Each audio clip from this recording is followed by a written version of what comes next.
Shed a tear because it's the end of ring season as the 17U National Championship Final is upon us. I'm Cory McCartney. We've got a great matchup for you today. Indiana Prospects franchise against Hitters Black, two teams that put in some serious work and some impressive performances to get to this point. I'm going to be joined along the way today by our own Grayson, Rosen, as we bring you the culmination of an event that is really the end of so many travel careers. So a little bit of a wistful moment here for these guys as they try to put a bow on these long travel careers. So in action today is our Barnsley Resort Player Spotlight, and that is going to be firmly on Briar Goda for Indiana Prospects. Terre Haute North 2026, an Indiana commit, the 6th-ranked outfielder in Indiana. He's 45th overall in the state and runs a 6.860 exit velo, around 94.6, a bat speed north of 76 miles an hour. So this 5'11", 184-pound lefty going to help to deliver his team a 17U national championship. Been a lot of great players in action across the last week here at LakePoint Sports Baseball Village. Among them, the Division I commits, is Jalen German, a Coastal Carolina commit playing for Virginia Seminoles. He's the 3rd-ranked right-hander in Virginia, 6th overall in the class of 2026, and he caught up with our own Grayson Rosen for this edition of Extra Bases. Today we're going extra bases with Coastal Carolina commit Jalen German out of Trinity Episcopal School in Virginia. You're the number 6 player in the state of Virginia, the number 3 right-handed pitcher, and you are just fantastic to watch on the mound. I just watched you wrap up this game with 7 strikeouts. How you doing today? I feel good. I mean, I was feeling comfortable on the mound, just like dodging it to my catcher. Everything was working well. I can see it, man. You play loose out there. And let's go ahead and get started because I want to talk about like you being up on the mound. You're always so comfortable, and especially with the fastball. And that fastball has taken such huge strides over the last year. Last year, when you were here, you were sitting in the high 80s. You'd tick up into the 90s every now and then. Now you're constantly sitting from 90 to 92. You can tick it up to 94. Have you gotten any higher than 94? I've hit 94 like in the high. Actually, no, I haven't. I stick to 90. I hit 94 like 2 times. Like one like first game of the season. Like other time probably like during like when we were like playing like team called St. Chris in like week 5, something like that. Yeah. Yes, sir. So what's been the biggest key to getting that fastball velo up? Probably just like in the weight room, staying in there, like also just eating a bunch, like maintaining my weight. Yeah. Pretty much. Yeah, you have a really strong frame, kind of like a quarterback frame, 6'2", 240. Yes, sir. And yeah, I get that a lot because my high school coach mostly like at like linebacker. Exactly. And also last year you were here for the future games, and that was a huge opportunity. Yes, for sir, you. It was. How big was that for you, and then also for your eventual commitment to Coastal Carolina? I mean, it was very big. I mean, it was like a ton of coaches out there. I mean, just went out and showed out. Sir. Yeah, you looked fantastic out on the mound. So let's go ahead and get the lightning round started. I've got some fun stuff for you now. What was the very first baseball team you ever played on? I would say like probably like when I was 5 years old, played for like a little league and like for like the Dodgers, something like that. Okay. So my first number was actually like number 10. It wasn't 24. Okay, you started with number 10. Yes, sir. All right. What is the best song in your playlist right now? Best song? So y'all are not gonna know this. So it's by Ken Carson. It's called. I know Ken Carson. You know Ken Carson? Yeah. So it's called Live League by Ken Carson. Okay. It's definitely my favorite. All right. And then last one before we get to the final question. Who was your favorite athlete growing up? I would say growing up, it's probably Ken Griffey Jr. That's where I get the number 24 from. Love it. I love it. I really like him, like swinging the bat. Yeah.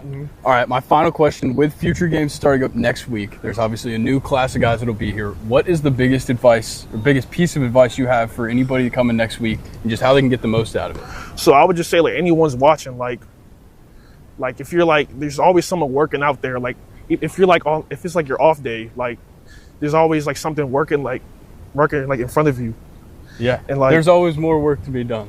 That's for sure. And he's going to be doing plenty more work in his senior season at Trinity, and then it is off to Coastal Carolina, where he's going to be a Chanticleer, not a Chanticleer. Sir. Jalen, thanks for the time today. Yeah, thank you very much.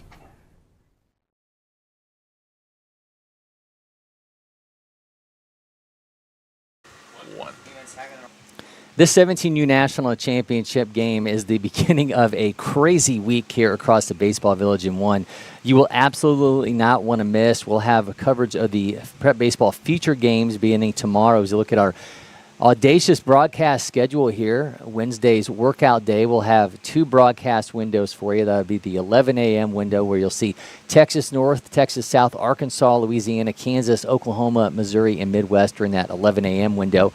During the 1 p.m. window, we'll have Georgia, Florida, Southeast, Wisconsin, Indiana, and Minnesota in action. Thursday is game day. We'll be bringing you 3 games that day at the 8:30 p.m. time frame. We got Georgia, Florida, Michigan, Ohio, and Illinois versus Indiana. Friday, it's back for another game day between SoCal versus Texas North and Alabama taking on Florida. Saturday, it's the 12 p.m. window with Wisconsin, Illinois, Texas North versus Texas South. NorCal versus SoCal, Florida and Tennessee also in action. And then Sunday, it's the Junior Future Games Championship at 2:30. So make sure you join us. Going to be a lot of great guests joining me in studio as of right now. Around 15 different players are scheduled to be stopping by, along with a number of prep baseball luminaries, including their state directors, President Sean Duncan, Vice President of Scouting Shooter Hunt, will also be joining me at points across the next few days, so you will not want to miss that one. Should be a whole lot of fun.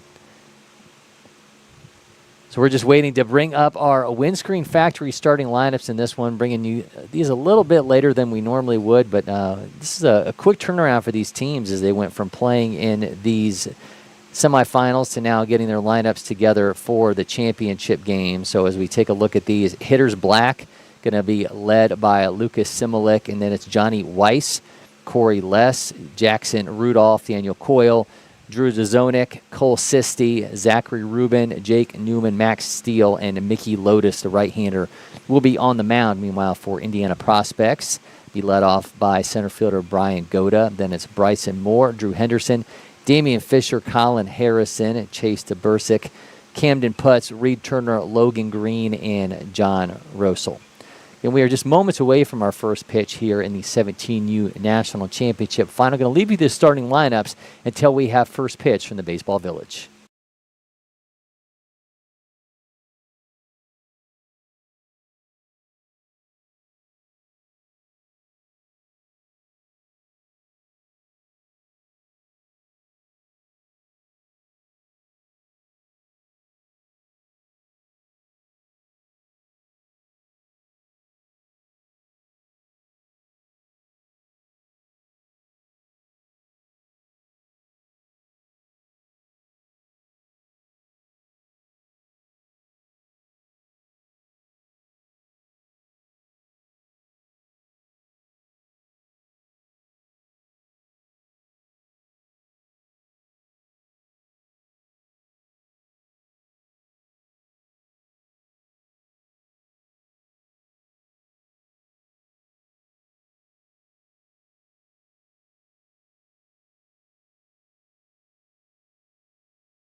Welcome in, Cory McCartney, Grayson Rosen with you. Coverage of the 17U National Championship Final from here at LakePoint Sports. The end of a long tournament for these players, the end of some travel careers, and the beginning of an insane week here across the LakePoint Sports Baseball Village. So excited to bring you the start of this one.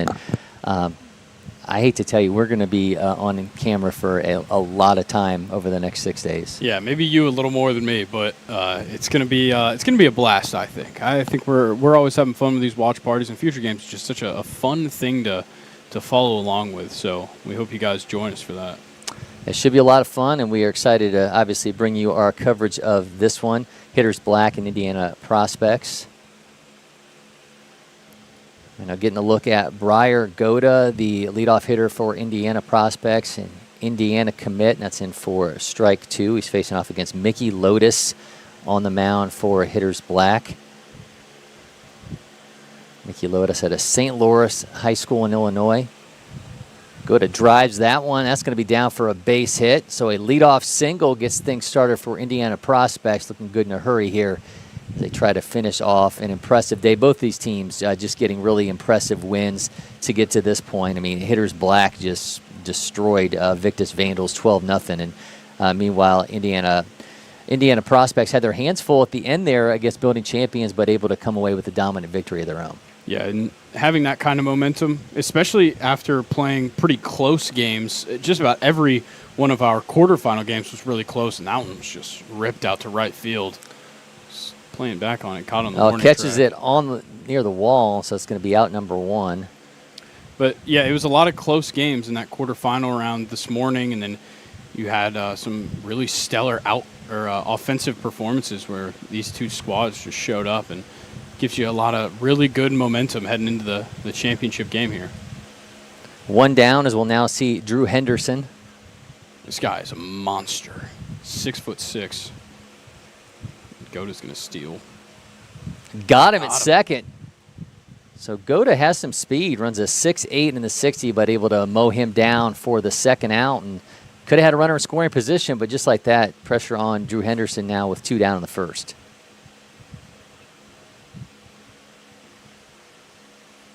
And we got Henderson listed at 6'6", 238 pounds.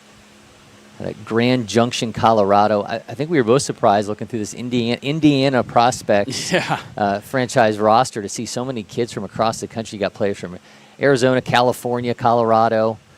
And that is Henderson, Grand Junction, Colorado. Of course, they play the Junior College World Series in Grand Junction. This Indiana Prospects team only has 3 players from the state of Indiana. Henderson hit on the elbow, so he'll make his way down to first base with 2 outs, and now it's Damian Fisher. Fisher, Rock Canyon, Colorado.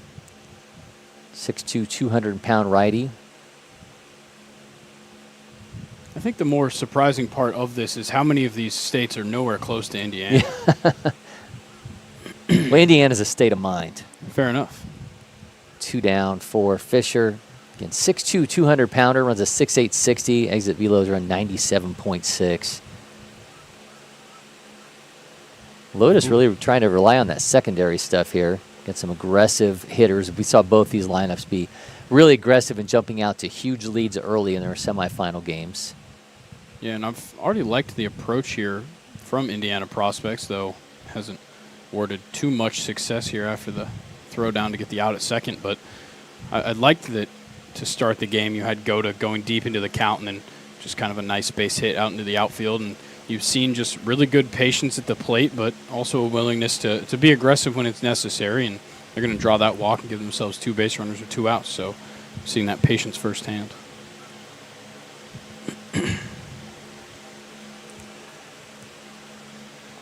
So that's now going to give us our first look at Colin Harrison. Mount St. Joseph, Maryland. West Virginia committees, one of 2 Division I commits on this Indiana Prospects roster. Is Wagner not Division I? I believe we have a Wagner commit. We do. Is Wagner? I guess I was. I think Wagner is Division I. It could be Division II. They are Division II. I. Was so I stand corrected. So Wagner. So 3 Division I commits on this Indiana prospects roster. That's Chase Tabersic, who's the 3rd Division I commit on this team. Oh, I like he kind of gave the finger wag on that. No. Little Dikembe Mutombo action here on a Tuesday in Metro Atlanta. That's the confidence you want to see. Yeah, that's right. Comes the 1-0. One sky back foul. So now if he strikes out, I mean, Mickey Lotus has to finger wag. That's right, he does. Retaliation is in play.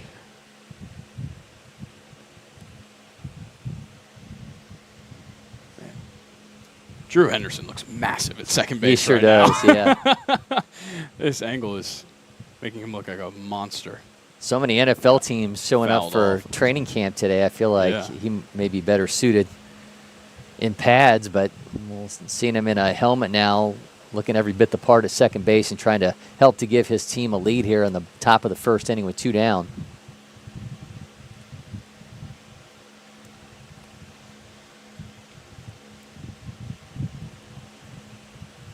Harrison, the 2nd-ranked left-handed pitcher in Maryland, 11th overall in the class. So it looks like Andrew Henderson, a baseball and basketball player. Okay. Wow. I bet there's a football coach that was miffed, to say the least, when he couldn't get his hands on that frame.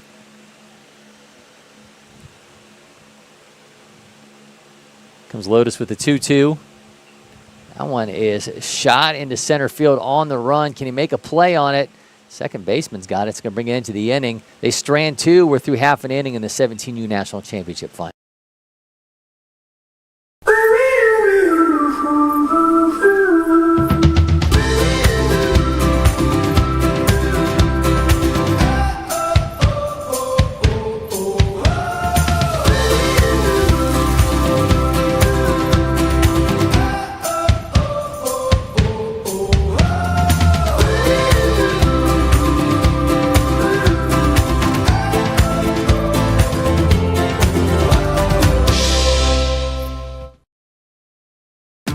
The Windscreen Factory, more than just windscreen. We're a full-service sports facility contractor.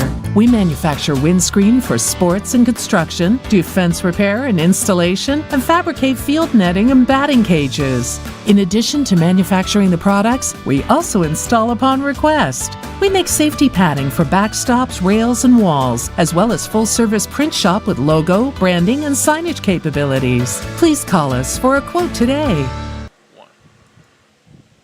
What started with 170 teams here in Emerson, Georgia, is now down to 2 hitters black and Indiana prospects vying for the 17U National Championship. Seeing some of the semifinal action as these teams march their way into this championship game. Cory McCartney and Grayson Rosen with you. I'll get our first look at hitters black at the plate. They're going to be led off by Lucas Similuk. Then it's Johnny Weiss and Cory Less. That's what my wife asks for. Cory Less. That's what happens when I'm here in the studio. Lucas Similuk, again, will lead things off for hitters black. Lucas, Eastern Illinois commit out of Joliet Catholic, Illinois, 7th-ranked shortstop in Illinois. Gets that down. The second baseman has it, throws in time, and we'll get into more of Lucas's profile when he comes up again later in the game. Now here comes Johnny Weiss. Mundelein, Illinois, 35th ranked shortstop in the state, 192 overall, and runs a 6.7 60. He's facing off against John Russell on the mound for Indiana prospects out of Fairport High School in New York. He's a 29th ranked player in his position in that state. He's got a fastball around 89, curveball around 74 to 76, slider in the 73-77 range. He spikes that one. Tiny bit hamstrung here. Typically, we have Aware TV. We can go back and look at when guys pitched earlier in the game. Did you finally get in? I did. I did get in. It looks like we've gotten a new user interface on their main page. It's just moving a little slow, it seems. Yeah, well, I may need you to help me navigate it when we go into a commercial break to get me on pace with this one. That one is put in play. First baseman has it, gathers, flips to the pitcher in time. That'll be out number 2. Good work right there. Making quick outs, too. I mean, just throwing a handful of pitches now with his second out in the first, and that's what you want to see, especially like we mentioned a lot of times with these national championships. You're on day 6, and you are on game 10. So a lot to deal with when it comes to your pitching staff and wanting to get through things quickly. This is Cory Less, St. Lawrence, Illinois, Louisville commit. He's the 105th ranked shortstop in the nation, 449 overall. He's a 17th ranked player in Illinois.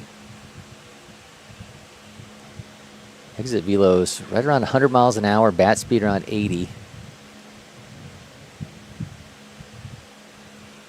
He's got a 2-0 count here against Russell. Gonna miss high. It's Roessel. Didn't go get pronunciations ahead of this one as we had a quick turnaround. I think Russell is a safe assumption. Yeah. Goes in for the strike.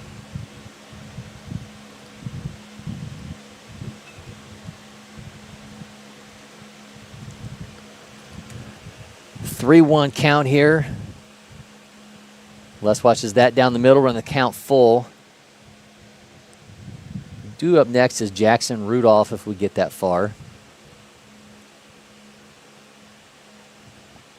Been showed pregame the broadcast schedule we have coming up for features games, and it is going to be a lot. We did the watch party as Les now draws a 2-out walk. Last year, it was a big hit, so this year we're kind of amping it up even more, and it's going to be a lot of content, a lot of opportunity for us to bring you so many of the people involved in future games, be it the players, the state directors, the higher-ups in the prep baseball organization, some of the other people that enter or around this weekend's and this week's edition of the feature games. So going to be a lot of fun. Can't wait to kind of watch that one unfold. It's one of those things where you do so much prep work for it, but then when you get into it, it's a whirlwind. The next thing you know, it's over. It's a lot of prep for a 5-day event. Yep. Now Jackson Rudolph. Rudolph out of Wakanda. Yeah, I've never heard Illinois. of that. Never heard of Wakanda. That's where the Black Panther lives. Yeah, I know. Wakanda. Yeah. Of course. You don't think Jackson Rudolph comes from a technology advanced society in Illinois? He might. He might. There's a lot of technologically advanced areas of Illinois. I don't necessarily know if they're hidden in the forest, but it's a northern suburb of Chicago, so it may be hidden in the forest. Could be.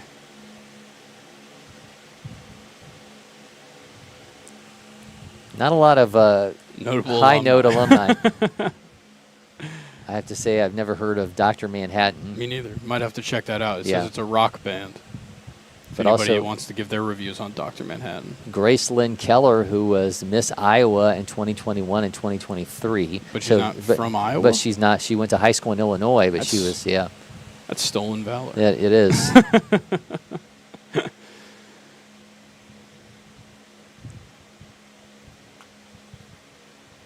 They're the Bulldogs, purple and gold. Let's see what we get here. So the Another foul 2-1 ball. back foul. It was a very quick start here for Rosel, but I think it's going to be Rosel. When you get that E, it's Could got to be. have a little bit of more Yeah. of a pound. So, yeah, Rosel's got a 2-2 count here. He was driving through this lineup to start things off to get himself to 2 outs, but issued a walk to Les, and now he's got a 2-2 count here against Rudolph. And then goes back foul, and Les will need to retreat to first.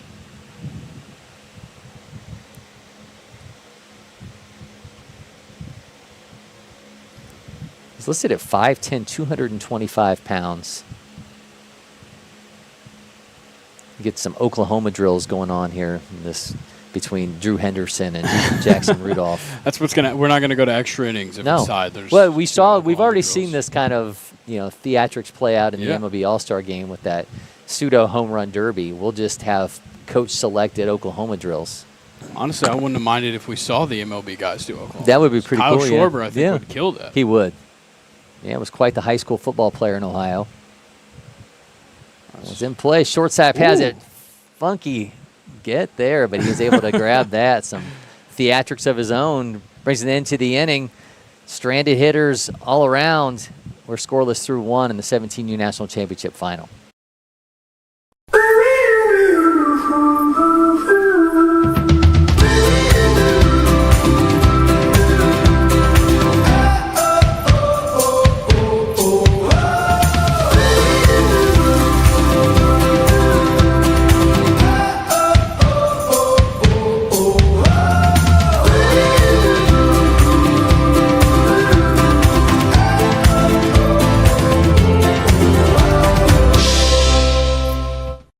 First one I picked up, I just liked it the best. And like I said, I tried a lot of different companies, a lot of different models, and I fell in love with Old Hickory for sure.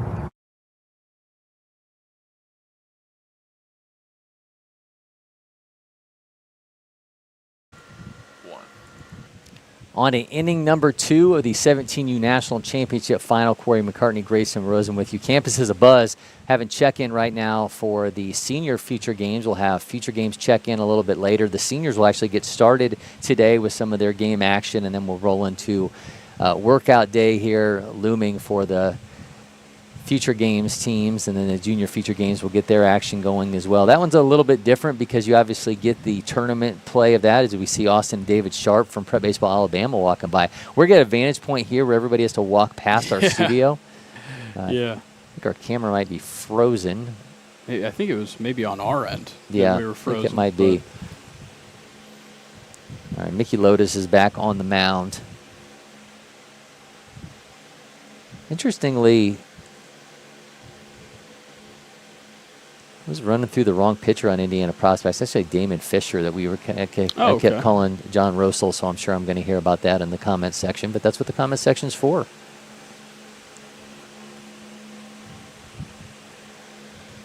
Lotus is currently facing off against, where are we at in the lineup here? Chase Tabersic, and then we've got Camden Putz and Reed Turner. Got the part of the OHIO stretch going on in the background there. Yeah. Yeah, we just need to have somebody run up and do the other letters. Jack, if you're out there, get on it.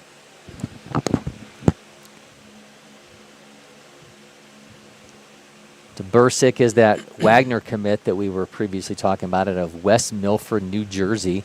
9th-ranked outfielder in that state, 73rd overall. Exit velos around 95, trying to make something happen here with a full count against Mickey Lotus. He draws a leadoff walk. Indiana prospects haven't really had much trouble getting on base. It's just, what can they do with it? You had the fly out following the leadoff single, and then after go to hit that leadoff single, he gets caught trying to steal a second and just kind of put themselves in a tough spot from there on. So just trying to work with what you've got and not make any mistakes. We know that both of these teams are more than primed for a big inning and a big offensive showing. Yeah, Indiana prospects' path to this point started off on last Wednesday with a 7-3 win over Tidewater Phillies, and they beat Next Level Brewers Sandlot 10-6. We're then on Friday 6-2 winners over Dirtbags Camo, Ohio Hitmen. 8-2 winners against them on Saturday. Sunday they beat Southeast Sox 9-5. Monday began bracket play. They beat Diamond Jacks Super 17s 10-1 and Canes Southeast Scout 5-4. Then earlier today they beat Ostingers 2026 Green 4-3 and building champions 17U National 13-4 in the semifinals. Yeah, you mentioned Dirtbags, and I selfishly wanted that Dirtbags national team to make it to the final just so we could see those jerseys. Yeah, see some nice defensive work there, able to turn to maybe the most. Did you see the ones they had on today? Because they're even different from the other. Are those the camo ones that had the camo but with the striped pants? So they were wearing those yesterday. Okay. Or not yesterday, but the day before, one of the Dirtbags teams was wearing those. And then this morning, forgive me, I am colorblind. I want to say they were like blue and pink camo fully for the pants and the shirt. Okay. The ones I saw were black and yellow camo tops with black and yellow striped pants. So they have a black and yellow. They have a lot of combinations. So they have the black and yellow striped pants that go with the black and yellow striped jersey. Same with the camo that they're wearing on top. They have the pants that go along with it. It's pretty wild. I mean, I have to say, I felt like they got dressed in the dark. Yeah. Obviously, I'm not going to be. Oh, man, that nearly took Lotus's head off as he defensively put his hand up. Lost Yikes. his lid, but sure did. And that was a close one. Glad he got out of the way there. And great piece of hitting as well, just putting one straight up the middle. Yikes. Scary moment there for Mickey Lotus, but remains on the mound. Now 2 down. It's one of those moments where you got to kind of take a second and step back for a moment and try and just calm yourself. Like, okay, it didn't happen. We're good to go. Right, here's Logan Green. Now he's going to get some revenge. Yeah. He had 89 coming right back at his head and just about took it off. So just make sure his guy over at first base knows he's thinking about him. Mentioned feature games last year. Logan Green at the plate. This guy's that back foul. Was part of the Nevada feature games team out of Galena High School. 3rd-ranked outfielder in that state, 19th overall. Remains uncommitted. I think it's been really interesting to watch the amount of guys from last year's feature games teams who remain uncommitted. I think it's just something we hadn't seen in the past.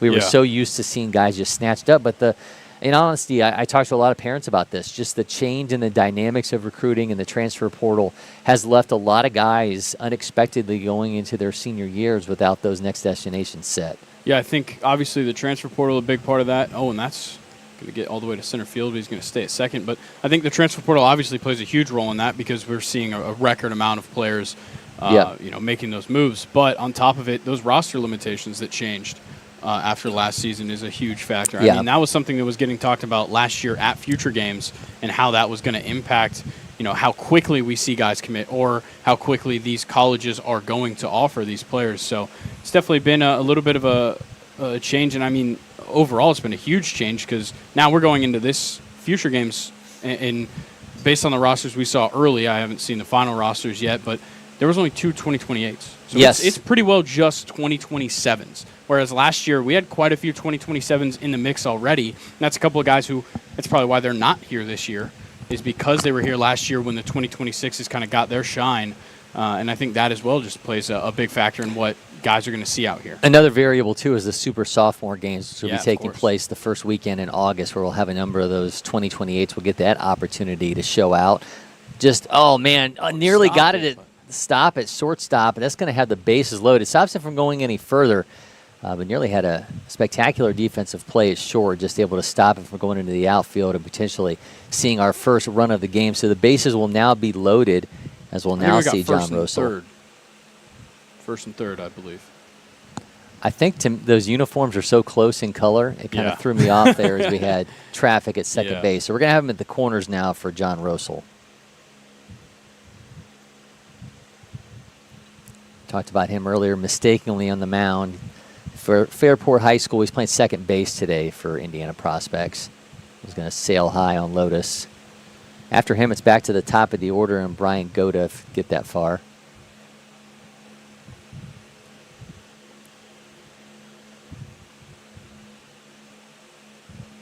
Comes the 1-0. That's put in play. Third base has it. Long throw across the diamond. And great stretch right there at first. Great job defensively there at first base. Jackson Rudolph brings it into the inning. We're still scoreless. We'll be back with more from LakePoint Sports. You gotta find your people, the ones that make you feel all right, the kind you wanna stay up with all night.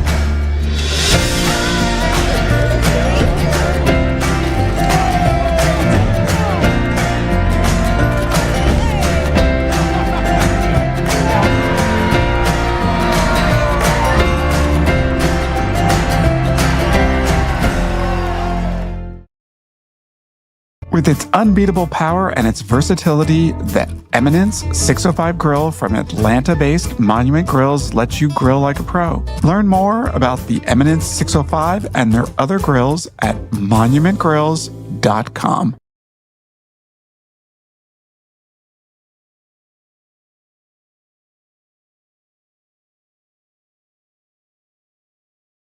At IHG's Holiday Inn Express, you can take on Miami, Mexico City, or Minneapolis.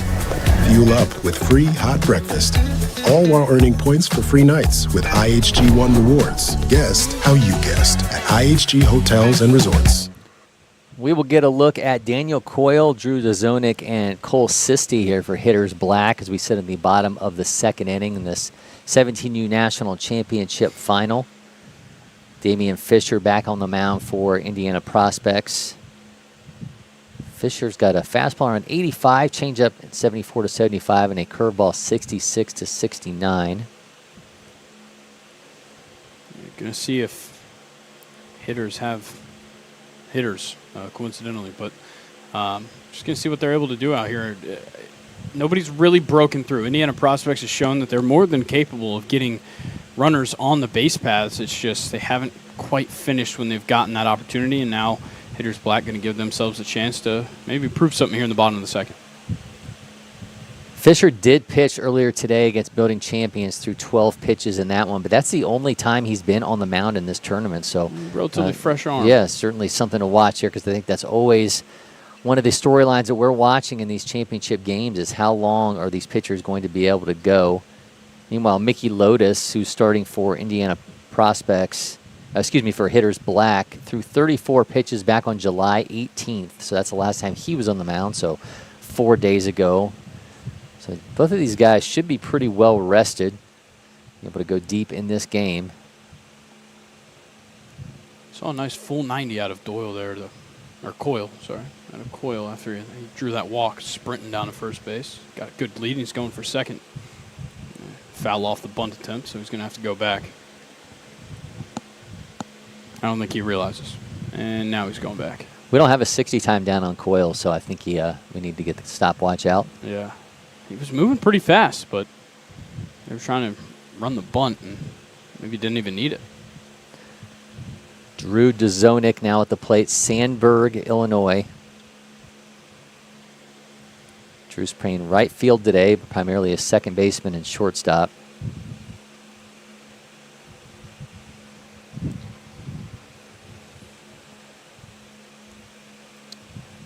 Fisher's got him with an 0-1 count. That one right back up the middle. Second base has it. Does he get it there in time? Got it. Oh, man, what a fantastic double play from his knees. Flips to second and able to get the throw to first to get the second out and complete that one. Some fancy defensive work here early on. Double plays turned by both squads. That was a really tough one to play there at second base. and great work just getting it out of his glove quickly and getting the out at first. And then short, there was a little bit of hesitation there, but he got it over to first just in time. That was great work right there. Now it's Cole Sisti, Plainfield Central, Illinois. Fouls back the first pitch, 6 foot, 188-pound right-hander.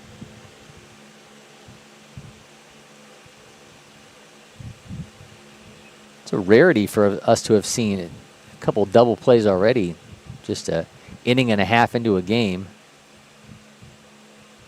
Sisti fouls that one off. He's got exit velos on his profile around 92 miles an hour, bat speed north of 70. An 0-2 hole here against Fisher.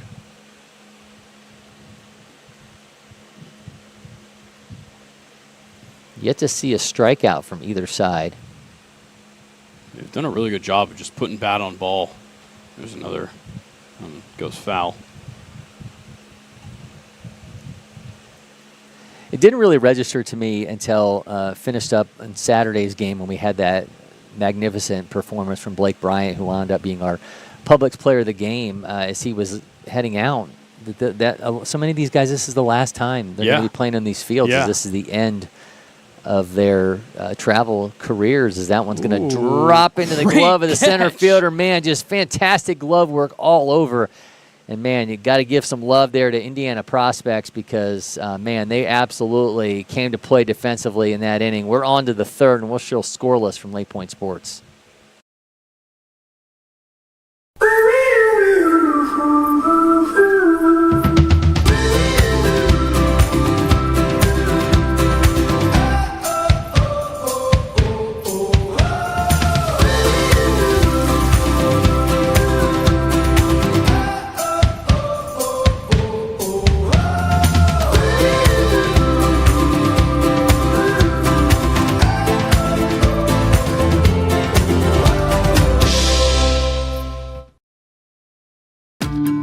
Windscreen Factory, more than just windscreen. We're a full-service sports facility contractor.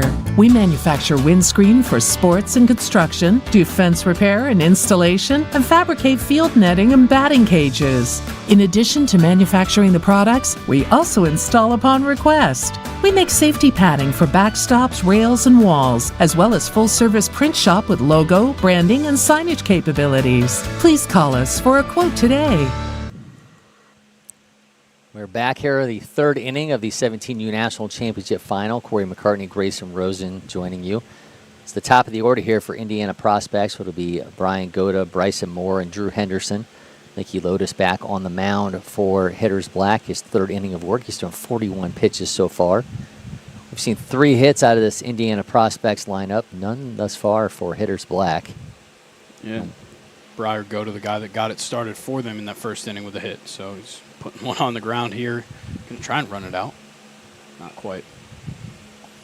Well, he'll ground out to second for out number 1. Kind of messed up the throw around there. You never want to see that happen. No. At least it didn't happen when the guy was running to first base. Yeah. So after the Goda ground out, Bryson Moore comes up for the second time.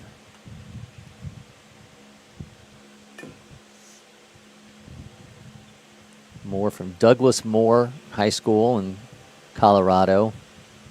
Third-ranked first baseman in that state, 30th overall. 6 foot, 185-pounder. A miss there from Lotus to start off this AB.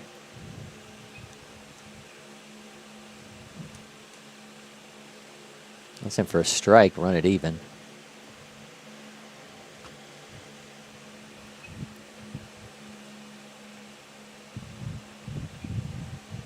Grayson getting us some intel on Douglas Moore High School. I knew it sounded familiar, and I don't know why. Maybe because I was thinking of Douglas. So it is just Douglas County. It's not Douglas Moore, but Douglas County. Amy Adams, actress Amy Adams, class of 1992. Otherwise, Jimmy Cottrell, former NFL linebacker with the Ravens. Wait, so you knew where Amy Adams went to high school? I might have known where Amy Adams was. Wow. It just kind of, I don't know, the name sounded right in Colorado, and I guess a fantastic actress. Love her in Trouble with the Curve. She's also in the Muppets movie. Yes, she had a me party in the Muppets first Muppets movie. She's also in Enchanted. Something just happened with our camera, and that ball actually, we'll have to watch the replay on that. It just was the outline of a baseball. Oh, interesting. Never seen that happen. No. I promise. Mason, are you chroma keying things back there? Trying to download Doom 63 back here. Okay. Yeah. It's kind of frying the PC. Yeah. You know what? That's fine. We don't need it for the next 6 days. Yeah. Oh, that one's hit well. Yeah, Moore skies that. Center fielder has it. A little lackadaisical there on that. Yeah. Nice easy catch for out number 2. So after a Goda ground out and a Moore pop out to center field, now here comes Drew Henderson for the second time. Yeah, there's just a beast, man. He is huge. See if he can put everything he's got behind a ball and make something happen. I think if you take 2 Mickey Lotuses, it might equal 1 Drew Henderson. This is just a large human being. I mean, rarely does the batter look taller than the pitcher while the pitcher is on the mound and closer to the camera. But no shade to Mickey Lotus. He's throwing a good game. He's doing a great job. Just the mere size of Drew Henderson makes you somewhat surprised he's currently uncommitted. Yeah. Maybe he's searching out a baseball and basketball offer. Could be. But really like the feel for the secondary stuff here from Lotus to see what he does in the 3-1. He gets a piece of it. He's going to go foul. A great throw. Wow. That was almost Machado-esque. Yeah. But it went foul, so it's all for naught. The count's now full here to Henderson. Maybe if he's nice, Andrew Henderson will give him another chance. Yeah. We've got exit velos on him of 101.3 with a bat speed of nearly 80 miles an hour. Yeah, so he's not afraid to put everything he's got behind one of these. Let's see what he does here in a full count. He's going to draw a walk with 2 outs. So Henderson is aboard. That'll bring up Damian Fisher, the pitcher.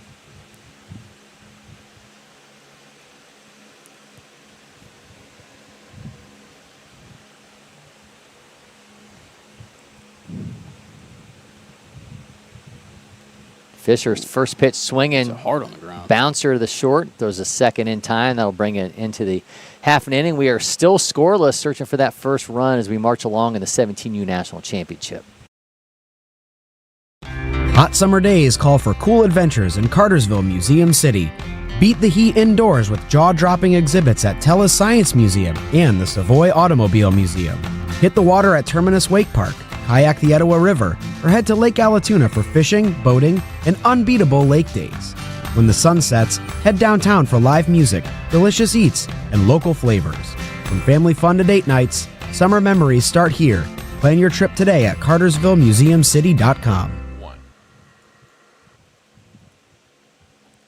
Our LakePoint sports photographers take you inside the game, and now you can not only see their photos, you can buy them as well. Just use a QR code on screen. The latest images available. Galleries uploaded after the completion of tournaments and events. You can also go to lakepointsports.com for more information or any of our social channels to check out our LakePoint sports photography. We are back here in the 17U National Championship. Indiana Prospects against Hitters Black. Cory McCartney and Grayson Rosen with you. Going to see Fisher continue on the mound. We're going to see do this inning. It'll get a look at Zachary Rubin, Jake Newman, and Max Steele. I always look for that. Yeah, I always look for that name. For that name that feels like a superhero or an action star. Yeah, that's that almost is like a little bit too on the nose, though. I think if you were to give like an elevator pitch to a studio executive and you said, his name is Max Steele, and he would say, try something better. Yeah. It's almost too cliche. It is. But a great name nonetheless. It sure is. We'll see what Max has in store, the center fielder, when he comes up here in this inning. Yeah. First pitch by Rubin is into left field, and that's going to be a hit. Real aggressive round in first base there. Yeah, first hit of the day for Hitters Black as we sit here in the bottom of the third. All I can think of for Max Steele, I feel like that would be the name of a guy like a super senior quarterback in the Sun Belt. Oh, Max okay. Steele. I like that. Yeah, that's a good one.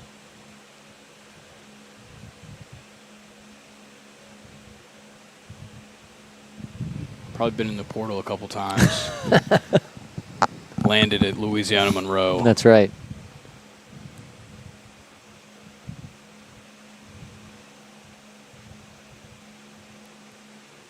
See what kind of advice Fisher claimed there from his catcher.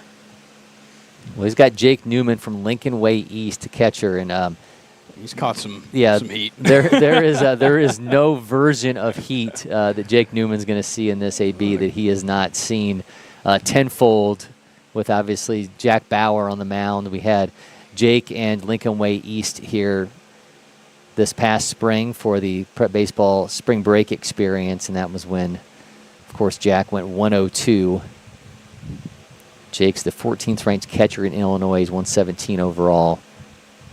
Well, he's done a bunt straight back to the pitcher. A great throw over yeah, the third. Great for the out. heads-up baseball there on the mound from Damian Fisher to get the out.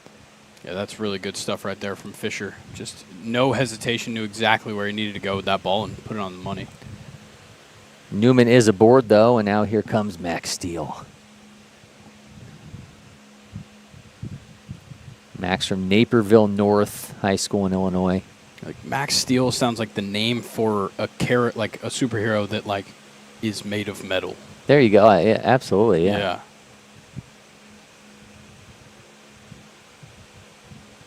Well, you had Shaq was in that movie where he was like a metal Superman. I don't know that one. I know Shaq Fu. Yeah. I know Shaq's role as a it was just called Steel. It was just called Steel. Okay, yeah. Shaq Steele. Yeah. 1-1 count here to Steele. Outfielder and left-handed pitcher playing center field today for Hitters Black.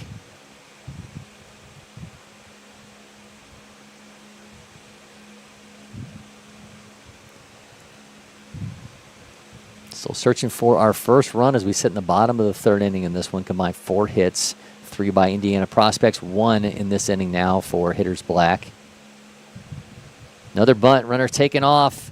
Newman showing off the speed as the catcher. So close. Really close. It just came in on the left side of the bag and made it really tough to get that tag over in time. Did we get a courtesy runner for Newman? If we did, I didn't. Believe It would have. so. It happened when we were outside of the camera view. I believe we did. Okay. That's number 25. I was really hoping we had a Grayson Bickett. I was hoping we had a catcher we were watching scoot around the base pass there, but that's Grayson Bickett from Hall High School in Illinois taking over as the courtesy runner. He's also a catcher, though, so we're still seeing catchers run. That's what I like to see. Yeah. What I don't like to see is the other spellings of Grayson that mine often get confused with.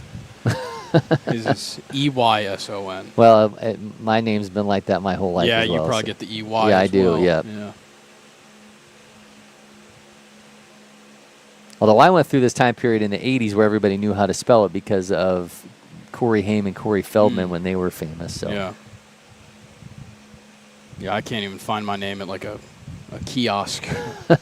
none of those little like keychain places. You just have to settle on Bort.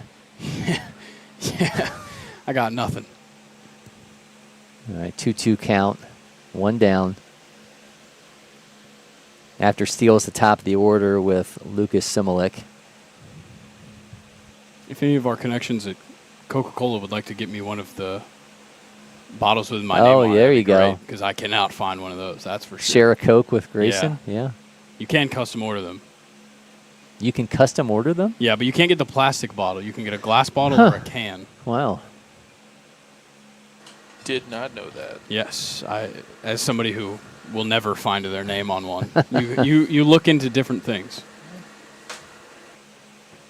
Would you be into the business? Like, would you buy things you normally wouldn't buy just because it would have your name on it because it's such a rarity to find your name on something? Not really. Okay. No. Unless it was something like incredibly personal, yes. But not like some random license plate that you're at a place where they've got a bunch of name license plates.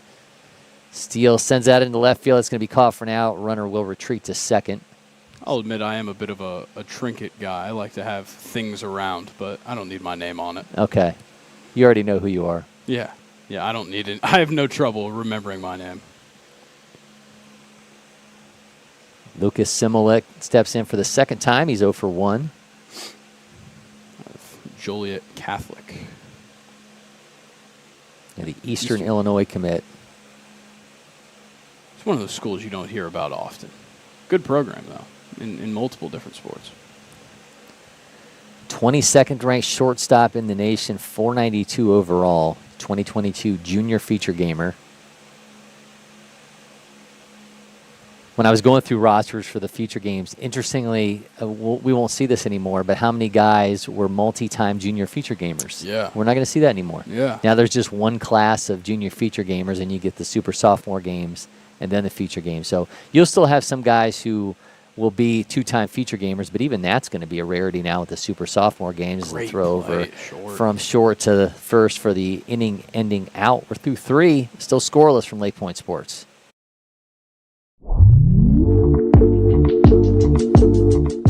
Babe Ruth, Hank Aaron, Rivera, and then Big Papi. I have to go Acuna, Chris Sale, Mike Trout, Babe Ruth.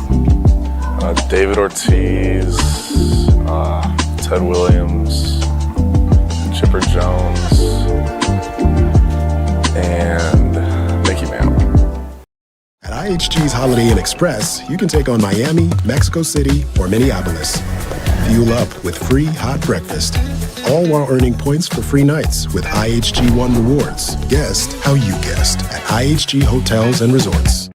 With its unbeatable power and its versatility, the Eminence 605 Grill from Atlanta-based Monument Grills lets you grill like a pro. Learn more about the Eminence 605 and their other grills at monumentgrills.com.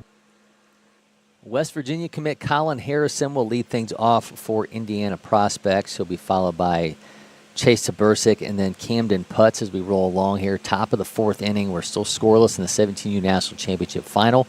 Cory, McCartney, Grayson, Rosen with you, and Harrison gets hit on the foot by the first pitch from Lotus, so he will be aboard. Second time we've seen Lotus allow a guy a free pass.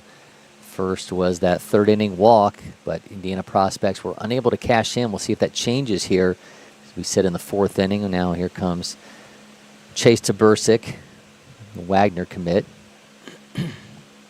See if they can start moving these runners around. It's been their biggest issue here, and that's a rope straight at shortstop, and it's caught, and they it didn't double him up as Harrison's able to get back to first. Yeah, first baseman just had to come off the base. Almost had him there, doubled up, but still heads-up defense right there at short. We've seen some great defensive plays so far in these first 3+ innings. So Tabersic's out, and now here comes Camden Putz at a Mishikawa, Indiana. It's in for a strike from Lotus. Putz, 5'11", 190-pound righty. Pop time around 196 with a catcher velo of 81. I always run into those tough pronunciations on the cities when we get into the Midwest. Yep, a lot of Indian names. Yeah.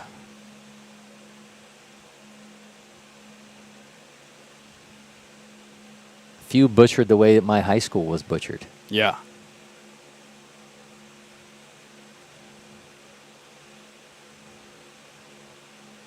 But that's going to change here over the next few years with Ohio State's soon-to-be starting quarterback coming from my high school. So maybe some people start to recognize it. That's right. The 2-1 to Putz. He skies that one 81.9 off his bat. Where it went, nobody knows as our camera did not adjust there. Counts 2-1. He's going foul.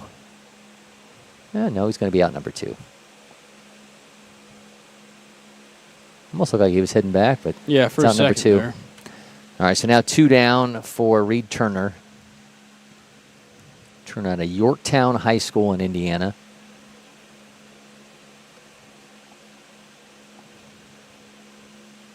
Ooh, Lotus just misses with that curveball. Really likes that pitch. Got a good feel for it.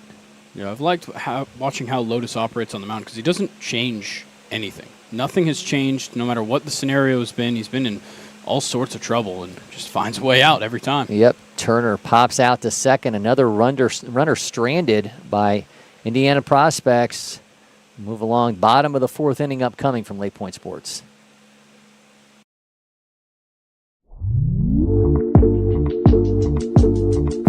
Football and probably okay. I'd be the best golf player to ever live. I'd probably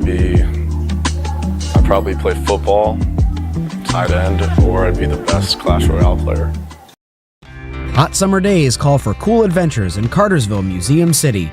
Beat the heat indoors with jaw-dropping exhibits at Telus Science Museum and the Savoy Automobile Museum.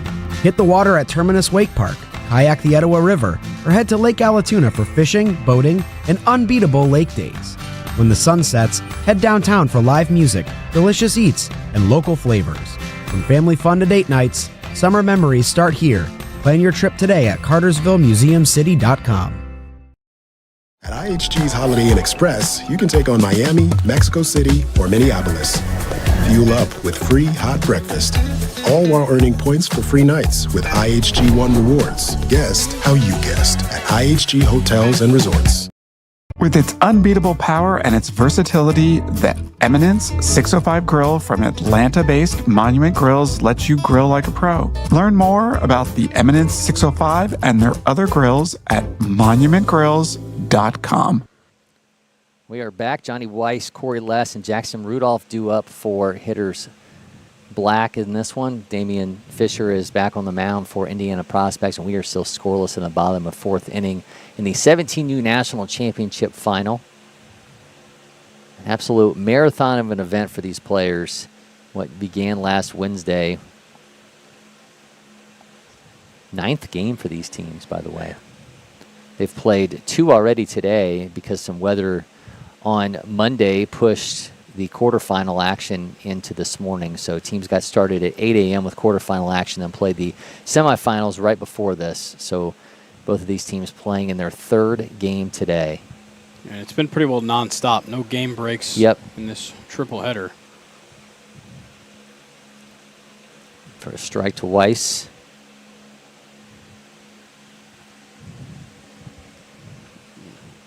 For both of these teams, probably just happy that their pitchers are staying in it. Yeah, it's certainly a rarity in a championship game after a long tournament like this for us to still be sitting in the fourth with the same pitchers on the mound. One goes back foul.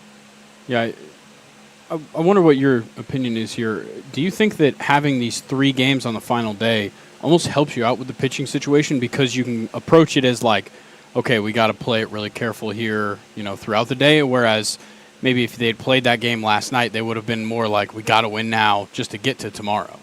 You're probably right. I mean, I think it did certainly impact that. I think, we're certainly seeing the benefits of that frame of mind right here. And that one is skied into center field. Got him on the run. The center fielder made the catch. Sunglasses glistening, and that's going to be out number 1. And that one hung up there for quite some time.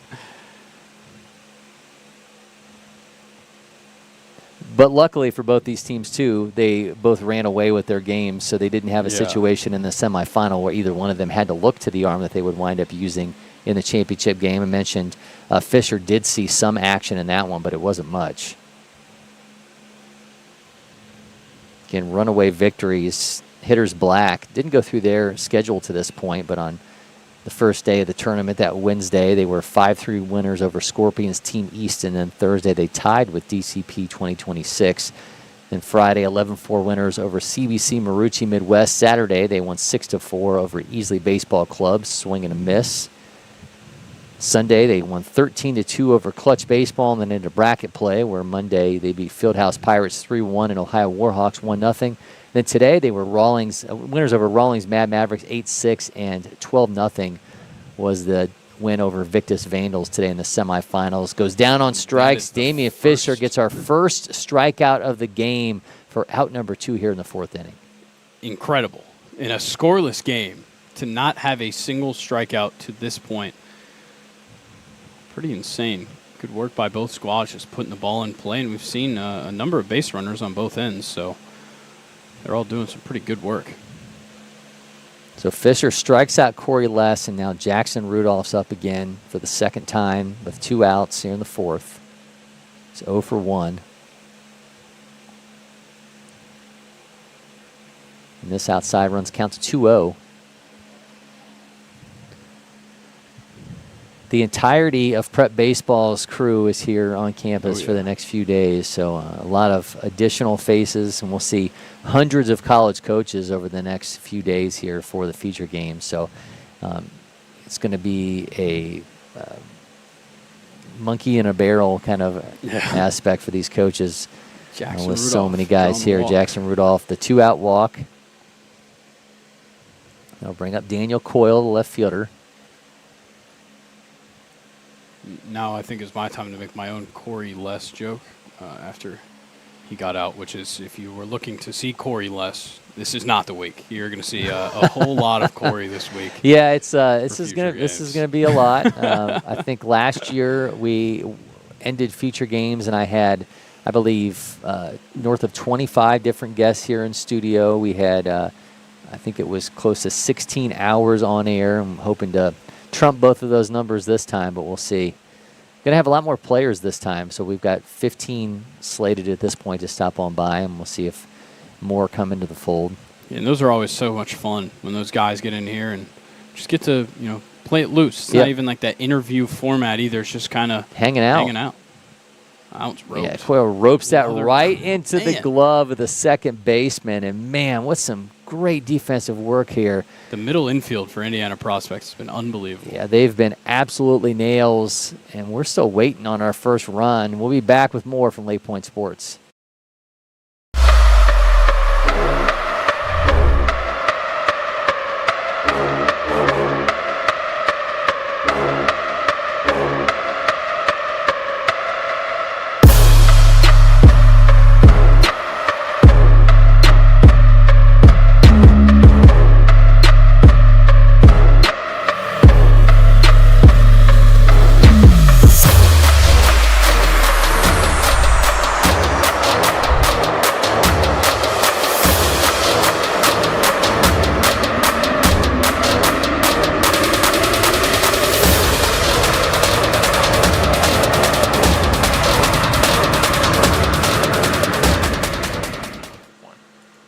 Test your athletic, cognitive, and baseball skills with TrackMe and Proteus and more. Visit the Bubble here on the LakePoint Sports Campus or sign up now at curvetestcenters.com. Don't miss this chance to level up your game.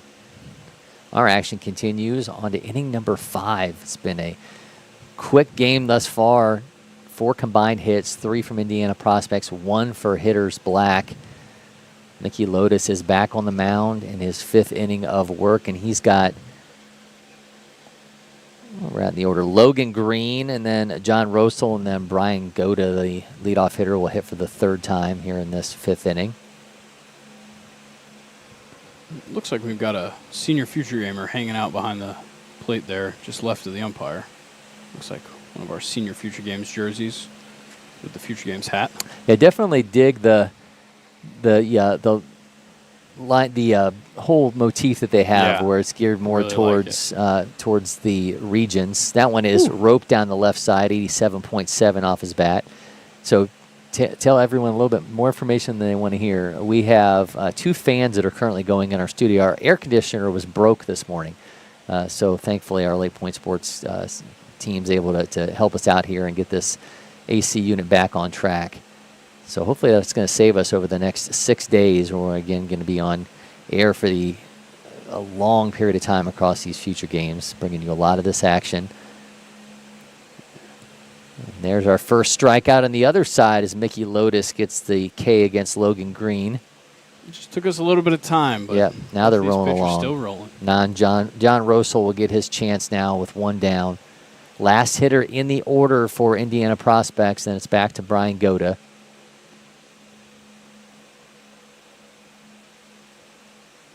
I'm sure Briar Goda gets that a lot. People saying Brian Goda because you think your mind just goes to that being an N, but I've it's Briar Goda. Never heard anybody named Briar. I'm sure he has the same struggle of mine as finding things with his name on it. I bet though. I bet if you were to ask him though, that Briar probably finds things that say Brian, as that one is shot in left field, and he files the end of it off, so it's just like a lowercase r. That's out number 2. So Rosel with the pop out to left, and now here comes Briar Goda for the 3rd time. It's 1 for 2. Had a leadoff single. This is, by the way, the 1st inning of work for Mickey Lotus where he has not allowed the first runner to reach. Goda flies that to left side foul. In the 1st inning, Goda had a single. 2nd inning, he walked to Bursick. In the 3rd inning, he walked Henderson. 4th inning, hit by pitch to Harrison. None of them able to cross the plate, though. Yeah, I mean, it's impressive that that's happened, and it's still a 0-0 ball game. And he really hasn't faltered. I mean, he's found himself with a runner on third base once, I think. That's about as bad as it's gotten, and that was with 2 outs, and they got out of it pretty quickly. He's done a fantastic job of, just fighting back. Oh, just missed down low. 2-1 count here to Briar Goda. 75 pitches for Lotus as we sit here in the 5th inning.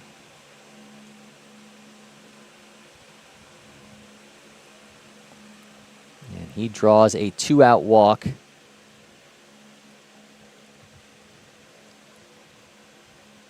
So Goda aboard for the 2nd time today. And bring up Bryson Moore, the first baseman. You're talking about Cory Les in the last inning, and now Bryson Moore. Just makes me think of the Ballad of Boot Hill. Les Moore.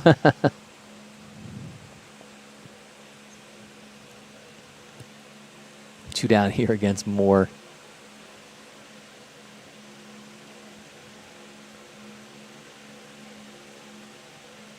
You were going to tell us more about Amy Adams.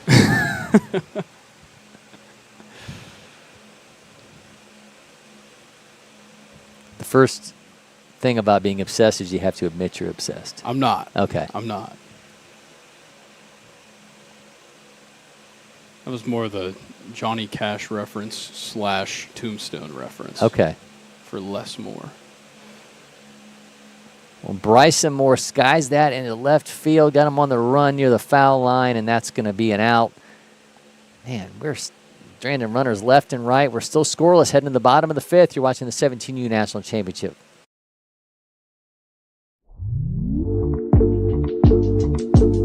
I was 12 years old at Cooperstown, and my mom said if I hit a home run in Cooperstown, I could get a phone.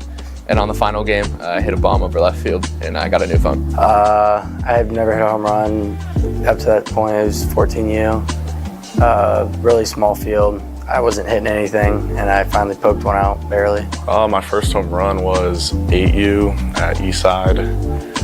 I think I was on the worst team in the whole league, and then hit the home run, and we kind of turned the season around. Hot summer days call for cool adventures in Cartersville, Museum City. Beat the heat indoors with jaw-dropping exhibits at Telus Science Museum and the Savoy Automobile Museum. Hit the water at Terminus Wake Park, kayak the Etowah River, or head to Lake Allatoona for fishing, boating, and unbeatable lake days. When the sun sets, head downtown for live music, delicious eats, and local flavors. From family fun to date nights, summer memories start here. Plan your trip today at cartersvillemuseumcity.com. At IHG's Holiday Inn Express, you can take on Miami, Mexico City, or Minneapolis. Fuel up with free hot breakfast, all while earning points for free nights with IHG One Rewards. Guest how you guessed at IHG Hotels and Resorts. With its unbeatable power and its versatility, the Eminence 605 grill from Atlanta-based Monument Grills lets you grill like a pro. Learn more about the Eminence 605 and their other grills at monumentgrills.com. Welcome back to LakePoint Sports. Cory, McCartney, Grayson, Rosen with you. Our action continues here. Bottom of the fifth inning, Indiana Prospects, hitters black, still scoreless. Getting another look at Drew Dozornik for hitters black. He's going to be followed by Cole Sisti. And then it's Zachary Rubin. Still waiting for that breakthrough in this game, Grayson. And it feels like, of course, these games, we don't just, we're not going to have a tie in a championship game. So we got to play on until we get that first run. Long throw across the diamond. That's going to be out number one. So Dozornik is going to be out. And now here comes Cole Sisti. Yeah, things just keep rolling by very, very quickly here off the back of some really good pitching. So see what we can try and find. I mean, you're almost hoping that you can just run up these pitch counts and maybe get a different look at this point. Sisti sends that back foul. We did get our AC fixed. Yes. But still pretty hot in here. Oh, yeah. I think it might have to take a few minutes to really make its mark. Thankful to our facilities crew that were able to get that thing operational again. Had a bad GFI on that one. 1-1 from Fisher. He's up to 64 pitches. Yeah. Seeking his second strikeout here.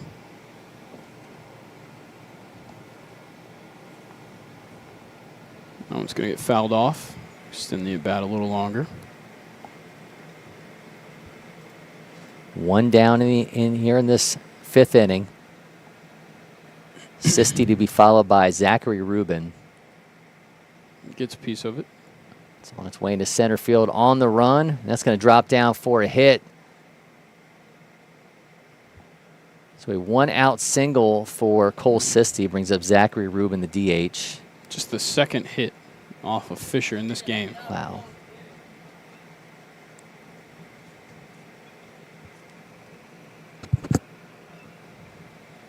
And of course it comes with 2 outs, so hitter's not necessarily in the best position to make something happen here, but gonna have to take any chance they can get. We didn't get our umpire crew for today, but I see a familiar face behind the plate. That's Matt Bush behind the plate. Calls a good game. Seen him call so many games here at LakePoint. We've got one down here in the fifth.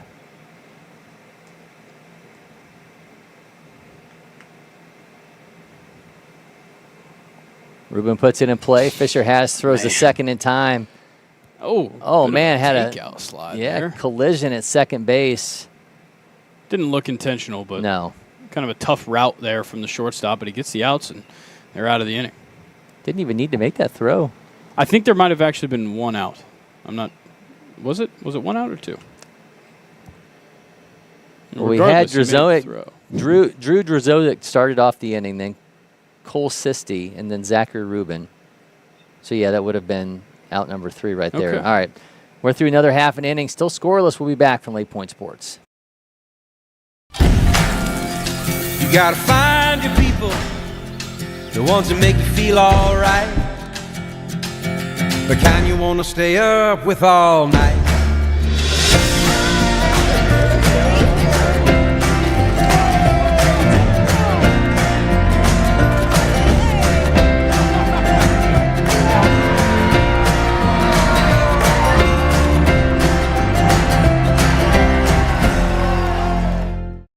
At IHG's Holiday Inn Express, you can take on Miami, Mexico City, or Minneapolis.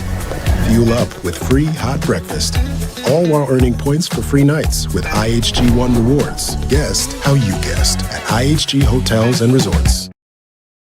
With its unbeatable power and its versatility, the Eminence 605 grill from Atlanta-based Monument Grills lets you grill like a pro. Learn more about the Eminence 605 and their other grills at monumentgrills.com. On to the 6th inning in a scoreless game in the 17U National Championship Final. Drew Henderson, Damian Fisher, Cole Harrison due up for Indiana prospects. Mickey Lotus is on the mound once again for Hitters Black. That's pitch number 80 out of his hands. He's allowed 3 hits.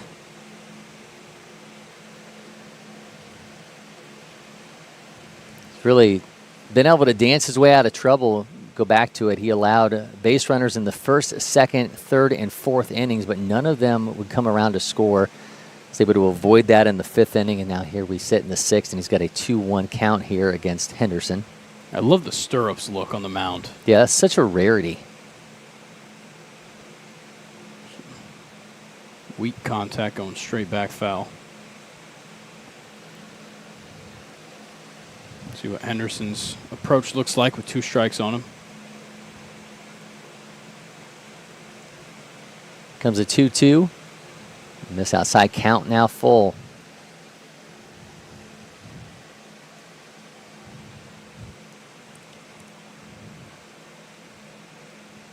Got one he liked. Yeah, rocket down the left side. Third baseman has it, throws in time to get Harrison. Nice stretch at first. Some more great glove work here. Third base catching a good one over there. 93-9 off the bat. Just made it look effortless. Yeah, a game that has really been defined by its defensive efforts. We have seen some great plays across both infields. Saw a great catch in center field as well.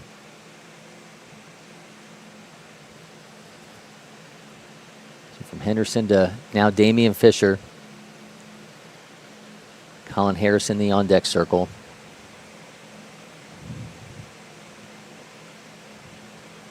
That one's hit well out to right. Yeah, Fisher fires that into right field, but that's going to be caught. That one dropped in front of him. Kind of lost the path there for a second. So we're going to get a courtesy runner here for the pitcher, Fisher.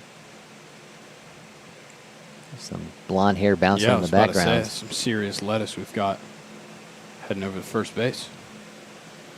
All right, so the single by Fisher with 1 out. Now we have a courtesy runner stepping in, and Colin Harrison at the plate. Big spot here to try and move these runners around. They have obviously found themselves with a runner on to start the inning, but it seems like a lot of their hitting with runners in scoring position has been done with 2 outs. So trying to get this runner around without recording another out is going to be huge for them. Miss low from Lotus, counts 2-0 here to Harrison.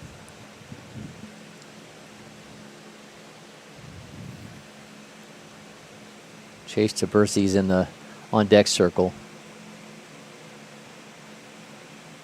Wow, just close. yeah, just misses inside. Count is now 3-0. And you got a runner at first.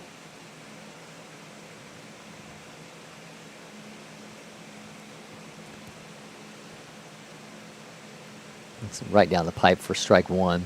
Yeah, he had the red light for sure there on 3-0.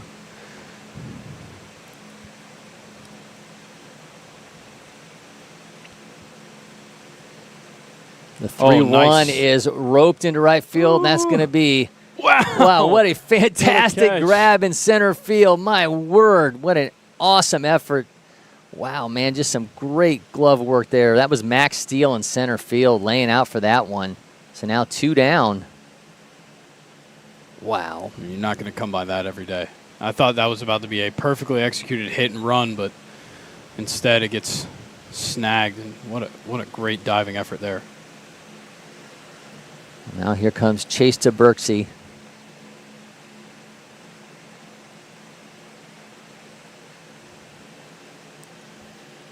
Chase, of course, the Wagner commit. He's got 2 down. Runner at first.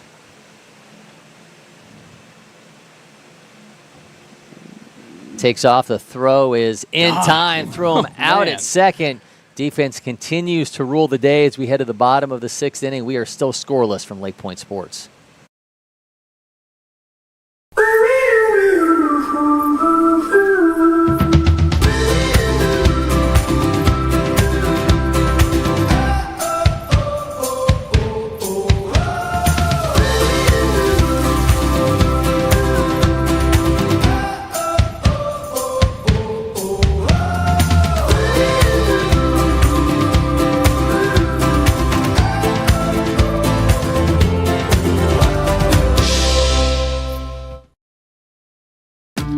Windscreen Factory, more than just windscreen.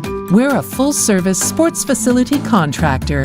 We manufacture windscreen for sports and construction, do fence repair and installation, and fabricate field netting and batting cages. In addition to manufacturing the products, we also install upon request. We make safety padding for backstops, rails, and walls, as well as full-service print shop with logo, branding, and signage capabilities. Please call us for a quote today. Offense has been hard to come by thus far in the 17U National Championship final. Hitters Black and Indiana Prospects are scoreless as we sit in the bottom of the 6th inning. And this has been an absolutely defensive-led effort. It combined 6 hits between these two teams. Neither one has been able to break through. Who's going to leave LakePoint Sports as 17U National Champions? We're getting that much closer to finding out. Cory McCartney and Grayson Rosen with you. Damian Fisher returns on the mound. We are seeing some deep efforts here from these two pitchers thus far, Grayson, and I think maybe that's been the most surprising thing. I think after what we saw offensively from these two squads in the semifinals, just putting on some showcase efforts. I mean, we saw 13 runs from Indiana Prospects. We saw 12 runs from Hitters Black, and at this point, there's a couple big goose eggs on the scoreboard. Yeah, I think this is just great proof of the fact that pitching is what gets you to the point to this point in this tournament. That's a great hit straight up the middle for a single to lead off the inning, which is something that Fisher hasn't really dealt with here. But I think it's just a testament to how these tournaments end up working. It is truly just about who can get further, who can just keep doing it every day, maybe 3 times in a day, and just keep rolling with the pitching that they've got. And these two teams clearly have the pitching because they put up some fantastic offensive performances in the last game, and now they're getting pretty well shut down by the opposing pitching. Yeah, Lincoln Way East, Jake Newman aboard with the leadoff single. And now Max Steele. Steele 0 for 1. Pulls back the bunt. We're getting closer to the top of the order, and Lucas Similik could be a key moment here for this Hitters Black lineup, trying to eye a breakthrough. Next pitch is number 71 for Fisher. Shows bunt. Oh, it's going foul. Do you like the approach with small ball here now that they've got the runner on in this late game scenario? Yeah, I mean, look, I think to this point we've not really seen – we've seen base runners, but we've seen base runners in scoring position be a rarity for both of these teams. So I think right now if you're Hitters Black, you're trying to get that guy as long as by any means necessary. And obviously, if you can get him to scoring position with the top of the order, it gets no better than that. Let's see if they can do just that. Comes a 1-1 to Steele. Oof. Bunts again, and that one's going back foul, slams his bat down. It's dangerous right there to be popping up a bunt in this scenario. Yep. You can assume he's not going to go back to it now with 2 strikes, but I've seen crazier things. Well, that would be the expectation. We'll see if he's swinging away here at a 1-2 count.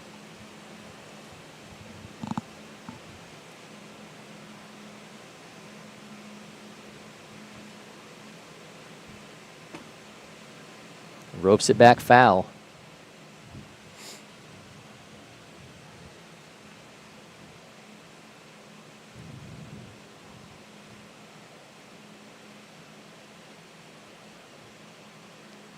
Certainly is interesting. Our last national championship of the year is the tightest affair that we've had this late in any of them. Yeah, we've been running into quite a few run rules here just about all summer. Steele fouls that back. Now up to 74 pitches for Fisher.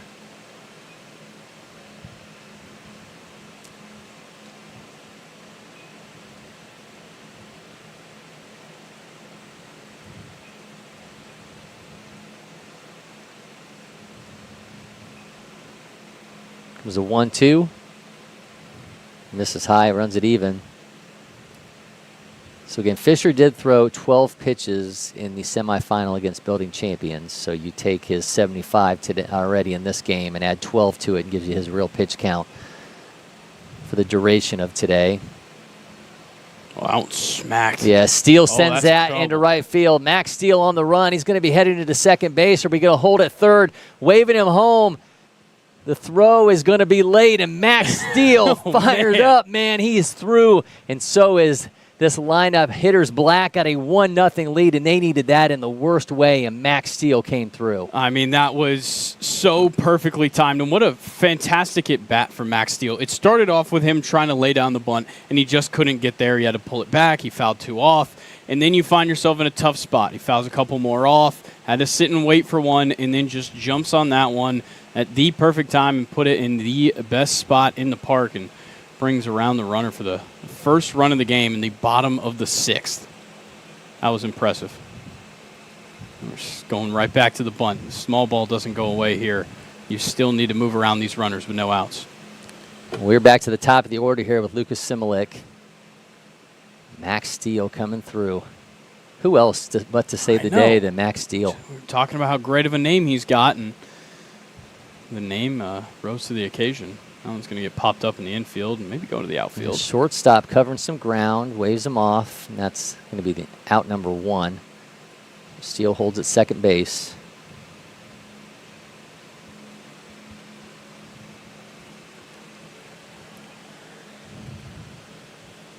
So Similik pops out. Johnny Weiss up for the 3rd time. He's 0 for 2.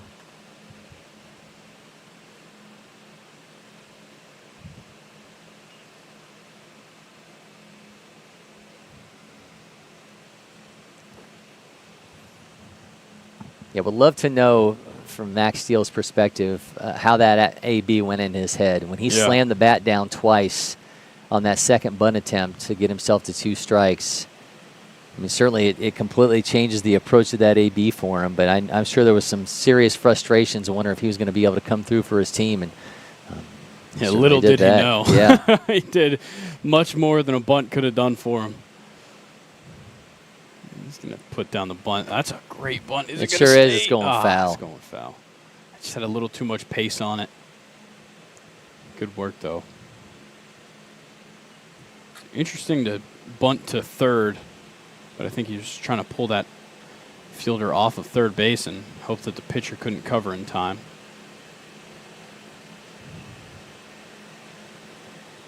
Yeah, Steele went 89.8 off the bat, by the way, for that RBI double.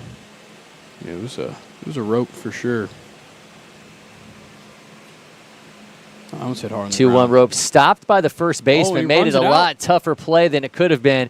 And that's a situation where if the first baseman lets it go, the second baseman had that, flips it over to first, but he slowed it down enough and then had to pick himself up off the ground. And second base had a really tough play. So they're going to have runners at the corners now with 1 out. Yeah, that was a really tough spot to find yourself in. And these are those moments where you either win or lose a game. It's the moments like that when you've kind of just had your first struggle with that big extra base hit, and now you have a moment like that to follow. It's just not what you want to see late in the game. Well, now runners at the corners for Louisville commit Cory Less.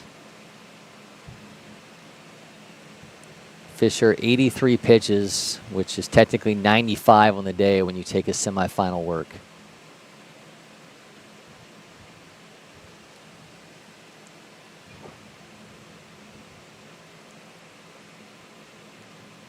Misses low, makes it 2-0.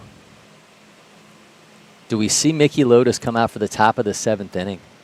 I mean, the pitch count is up there for him, but the work is there. I mean, you've seen what he's done this whole game. It didn't matter how many pitches he had to throw in an inning. He just kept fighting, and it's not like things have really gotten worse for him as the days moved on. He's kind of stayed pretty level-headed through his 6 innings of work, so I don't see why not, but we'll see what the coach's decision is when that time comes. But hitter's black, not worried about what happens in the 7th right now. They're worried about running it up here in the 6th.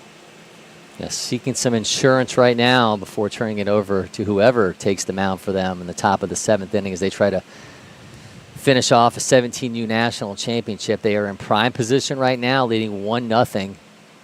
And a miss from Fisher. Bases will now be loaded for Jackson Rudolph. Looks like coach is going to come out and talk to Fisher, see if that might be the end of his day. There's 1 down in the inning.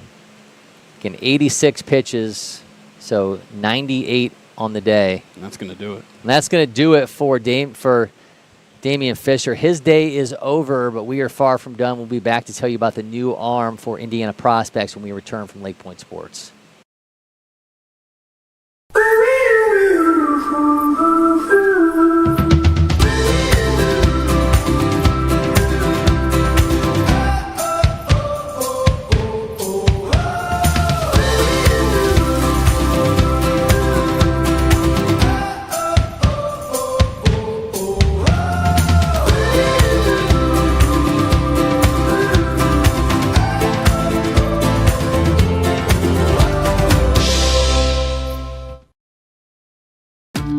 Windscreen Factory, more than just windscreen. We're a full-service sports facility contractor.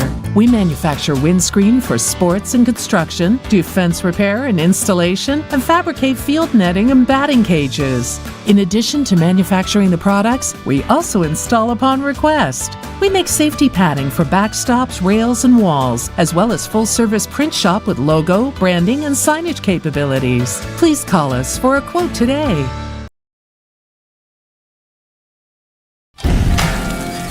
You gotta find your people, the ones that make you feel alright,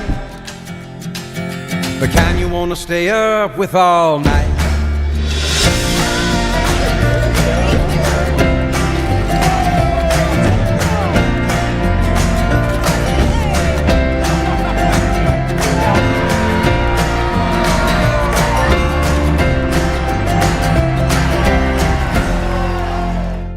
With its unbeatable power and its versatility, the Eminence 605 grill from Atlanta-based Monument Grills lets you grill like a pro. Learn more about the Eminence 605 and their other grills at monumentgrills.com.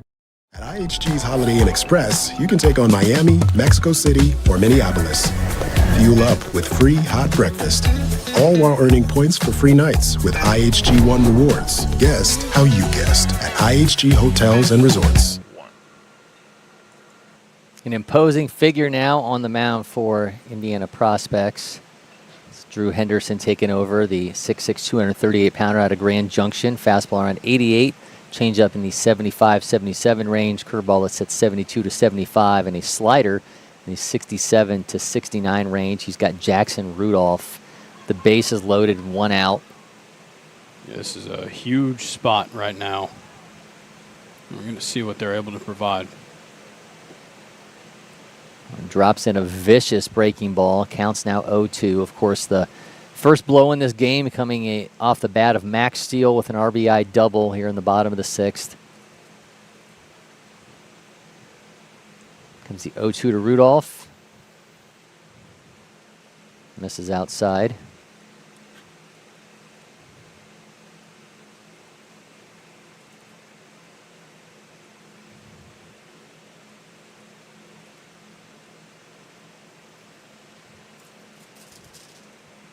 Here is the 1-2 to Rudolph.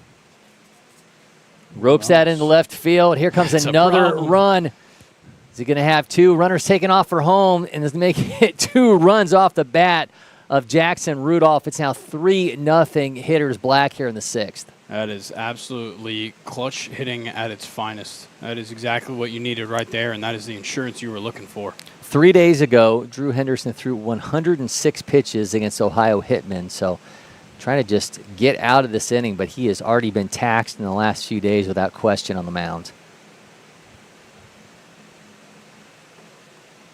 So Rudolph delivers a 2-run single, and that one's going to bounce back. Both runners will advance. Daniel Coyle at the plate now. A 3-0 lead now for Hitters Black.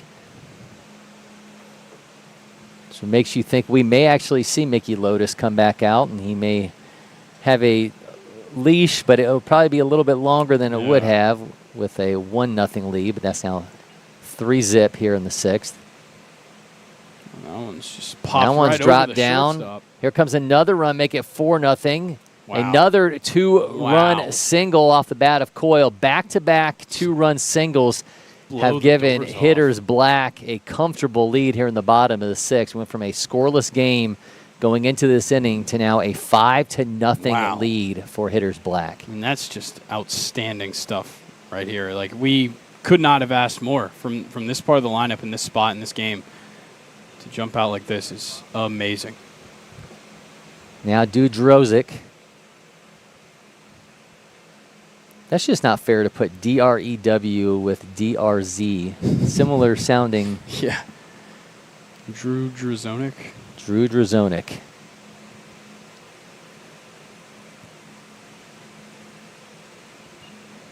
That one's that's get past the shortstop. Well, it bounces away from his glove, taken off for third. Does he get in time? He's going to be in there safe, so I'll have him at the corners. That's some outstanding base running right there to get to third base. Just bounced off the shortstop's glove and stopped it in its tracks, but I have him at the corners now as Drozic is now aboard and Cole Sisti steps in. I think Drew Drozonic probably says he's got him in the Drew Drozone. Maybe. Yeah, I like that. Cole Sisti, 1 down. Runner taken off. That was interesting by the the runner to slow down. Yeah. I think maybe he was going to try and get himself in a pickle. Yeah, trying to bait him. Already 5 runs in this inning for Hitters Black. Cole Sisti's 1 for 2. That one gets spiked. Yeah, Henderson spikes it. To go back to the high workload he's had in the last few days, remember, we're only 3 days removed from him throwing 106 pitches. Yeah, his jersey's coming untucked. He's a little disheveled up there. He's got a 2-0 count here to Sisti. Make that 3-0. After this, it's Zachary Rubin.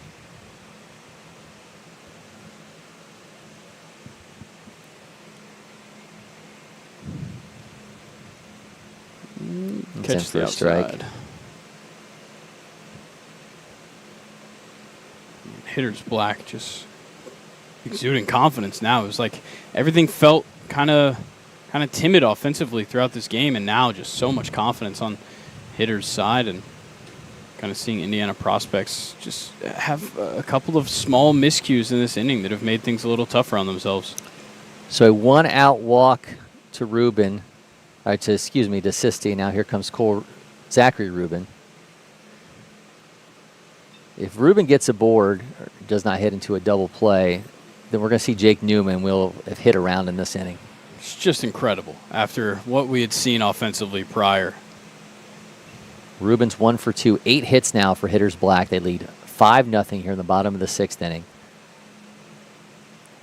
Rubin shoots that down the right side foul, 81.5 off his bat. That one certainly would have been trouble if it stayed fair.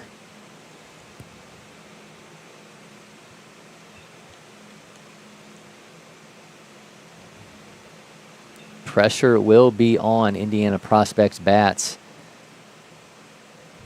As we head to the top of the 7th inning, we'll see how big of a deficit they have to try to make up. 1-1 count here to Rubin. Well, that one's roped into left. And it's caught. Runner's going to get back. And gets away from the second baseman. Everyone will hold pat, though. So now 2 down. And here comes Newman for the second time this inning.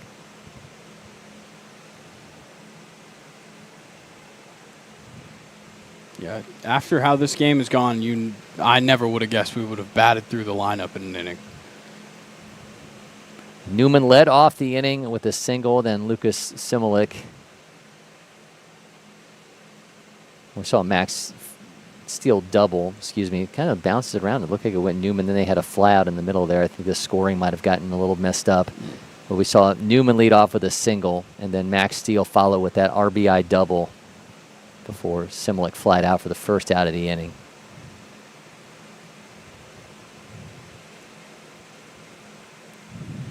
Newman skies that right side, first baseman underneath it. That will be the end of the inning, but not before hitters. Black has raced out to a 5-0 lead. We're going on to the 7th inning. This is the championship game of the 17U National Championship. We'll be back with more from LakePoint Sports.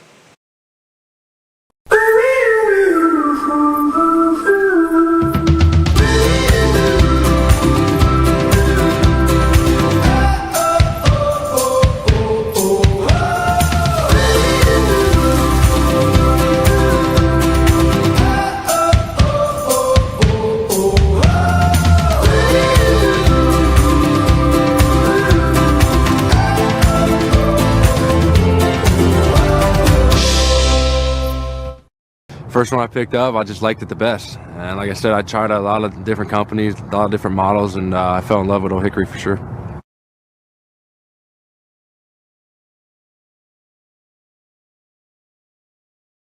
At IHG's Holiday Inn Express, you can take on Miami, Mexico City, or Minneapolis. Fuel up with free hot breakfast, all while earning points for free nights with IHG One Rewards. Guest how you guessed at IHG Hotels and Resorts. With its unbeatable power and its versatility, the Eminence 605 grill from Atlanta-based Monument Grills lets you grill like a pro. Learn more about the Eminence 605 and their other grills at monumentgrills.com. Welcome back. Cory, McCartney, Grayson, Rosen with you. Top of the 7th inning in the 17U National Championship final. Hitters Black leads 5-0 over Indiana Prospects, and Mickey Lotus is back out for his 7th inning. He's thrown 93 pitches thus far, has allowed 4 hits. See if he can slam the door and get Hitters Black a championship here. He's got 4 walks, 1 strikeout. He's going to be facing the 6, 7, and 8 hitters in the Indiana Prospects lineup. That's Chase Tabursic, Camden Putz, and Reed Turner.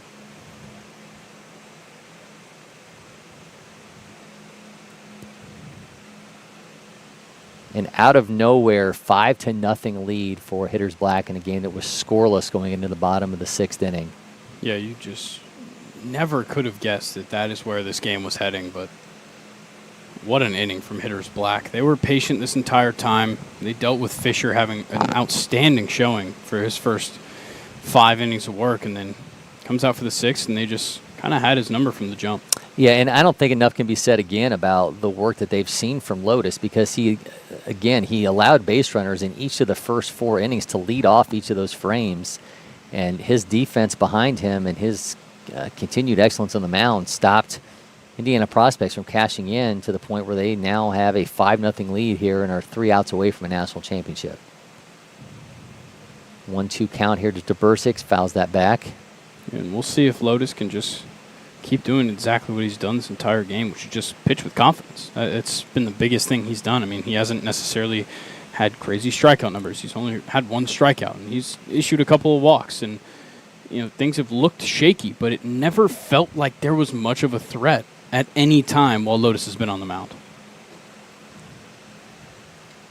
Sitting at 98 pitches.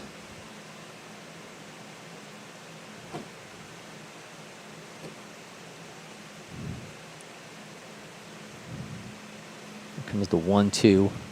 Misses high. Counts now even here at 2-2. And after that, we're going to see Camden Putz and Reed Turner swing and a miss. And there is another strikeout for Lotus. Make it 2 on the day.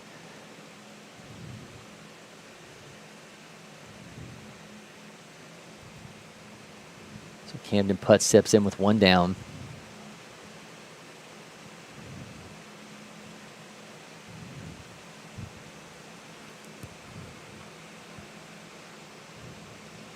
Miss outside.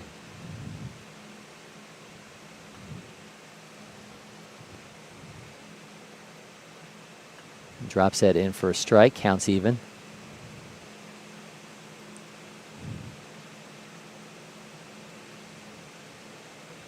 Getting him to bite on that outside pitch.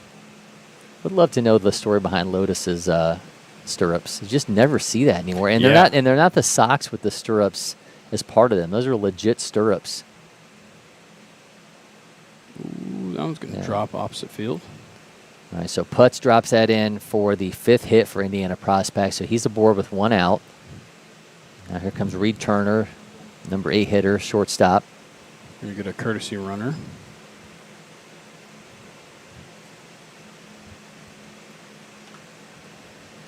Trey Cole out of Champaign Central in Illinois, taking over at first base. He's also going to be here for senior feature games, playing for the Heartland team.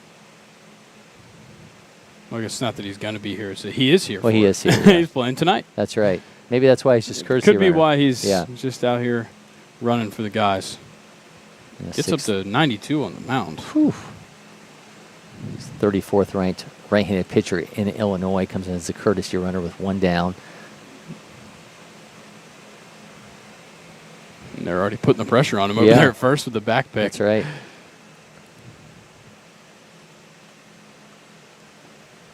So Reed Turner out at Yorktown High School in Indiana has got a runner at first, a one down, trying to mount some kind of a comeback here.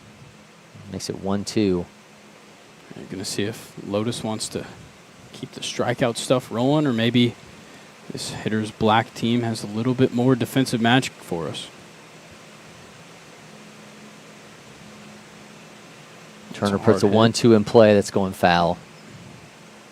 Nearly took out Wilson Marlowe there. During one of our Georgia Dugout Club events. No, it was the Spring Break Experience event. Wilson was in the field, and I made mention of his baggy pants. Well, he's now wearing a much more svelte outfit, so I'm taking credit for that. Good. 1-2 count here to Turner. Ropes that foul. Next pitch will be number 110 for Lotus.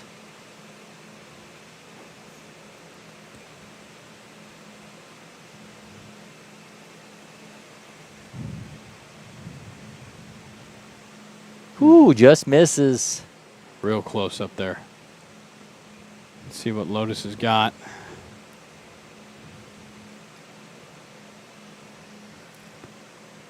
The count is even at 2-2.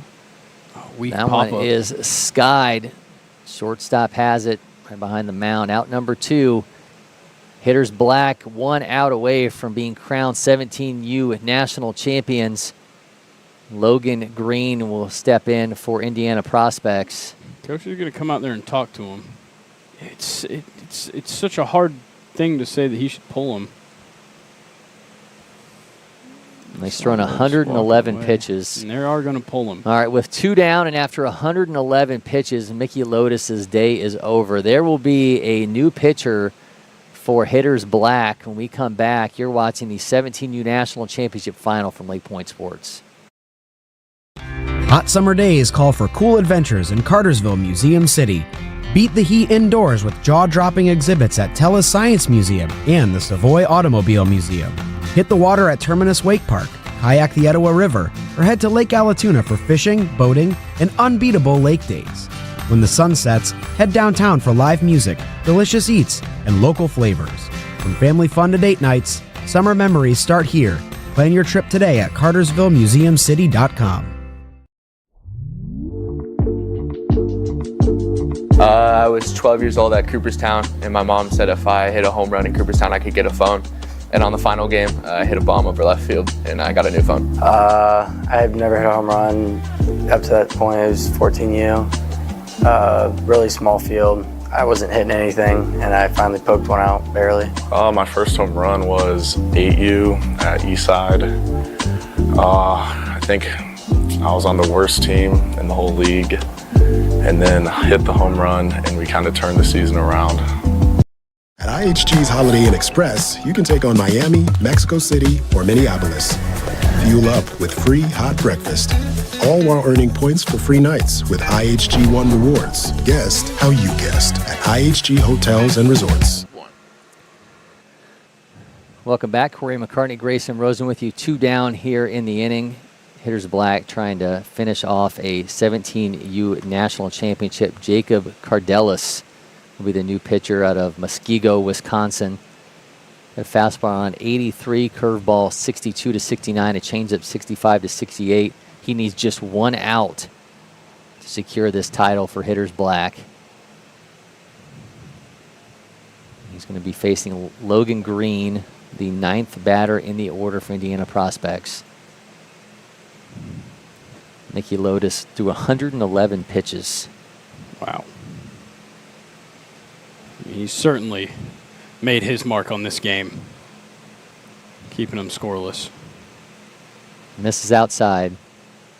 It's tough so many times when you bring in a new pitcher, and especially if it's a guy who's used to being in a starting spot, and asking him to be thrust into action. And we're seeing now a 2-0 count here. But pitch count was way up there for Lotus.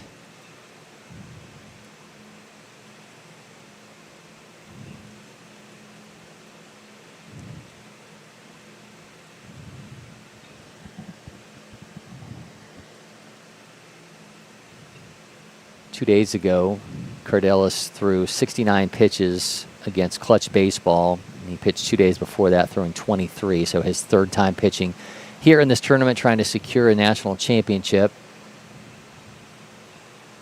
Counts now 3-1 to Green.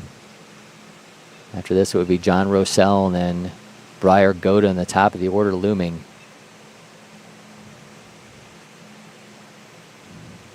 This is a 2-out walk, so I'll have runners now at first and second.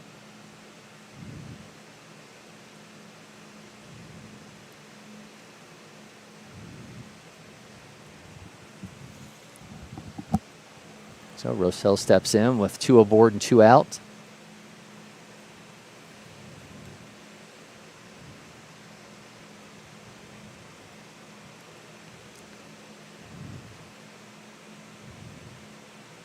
Strike 1 out of the hands of Cardelis. Trying to bring this thing to an end. Just need that one last out.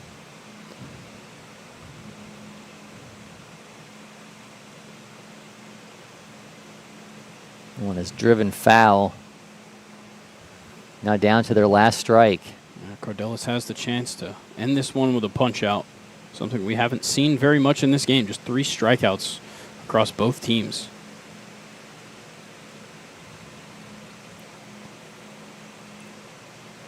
Comes Cardelis with the 0-2. One is driven down the right side. Is that going to drop? It's caught. Is it caught up against the wall? It looks like it got dropped. Oh, wow, man. We nearly had a spectacular defensive effort to end this one, but hard hit in right field. Got Drew Dzonik over there. He's able to continue. Good. As though he collided with the fence along the first base side. The fortunate part is that I believe at that part of the field is that part netted or is that fenced down there? Some of the fields are a little bit different on where it's netting and where it's fenced, but it seemed like he's all right and they're going to keep him rolling out there in right field. Well, nonetheless, an 0-2 count here with 2 down to Rosell.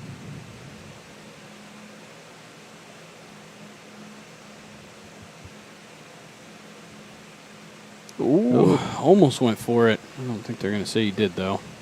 Would have been a tough way for this one to end. Yeah. Counts now 1-2. Let's see if Cardelis has some strikeout stuff. Thought he might have had him there. Comes the 1-2. Holds off again. Counts now even. Rosen with a smart AB so far. See if he can flip it around and get us to the top of the order with Briar Goda.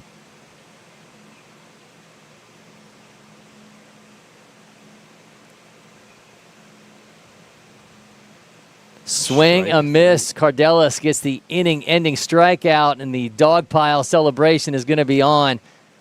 There they go.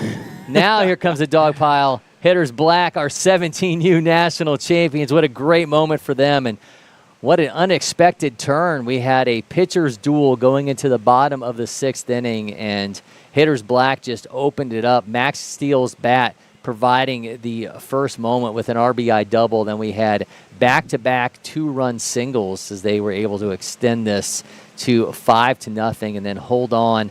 Mickey Lotus with a spectacular effort on the mound, and Cardelis comes in and finishes it off with the game-ending strikeout to finish off this 5-0 win for Hitters Black. We're going to be back with more from LakePoint Sports. We'll have our Aspen Hospitality Group Moment That Matters, Publix Player of the Game, and put a bow on this one as we watch the teams shake hands here, bring an end to ring season and an end to the 17U National Championship. Congratulations to Hitters Black. We'll be back with more from LakePoint Sports.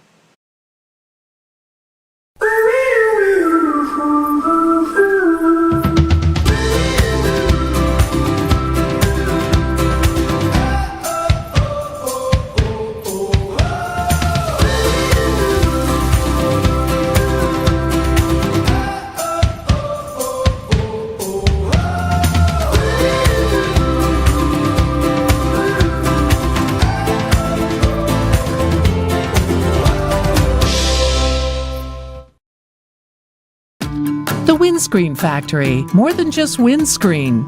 We're a full-service sports facility contractor. We manufacture windscreen for sports and construction, do fence repair and installation, and fabricate field netting and batting cages. In addition to manufacturing the products, we also install upon request. We make safety padding for backstops, rails, and walls, as well as full-service print shop with logo, branding, and signage capabilities. Please call us for a quote today. Hot summer days call for cool adventures in Cartersville, Museum City. Beat the heat indoors with jaw-dropping exhibits at Tellus Science Museum and the Savoy Automobile Museum. Hit the water at Terminus Wake Park, kayak the Etowah River, or head to Lake Allatoona for fishing, boating, and unbeatable lake days. When the sun sets, head downtown for live music, delicious eats, and local flavors. From family fun to date nights, summer memories start here. Plan your trip today at cartersvillemuseumcity.com.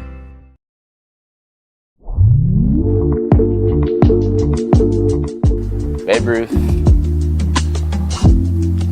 Hank Aaron, Rivera, and then Big Papi. I have to go Acuna, Chris Hale, Mike Trout, Babe Ruth. David Ortiz, Ted Williams, Chipper Jones, and Mickey Mantle.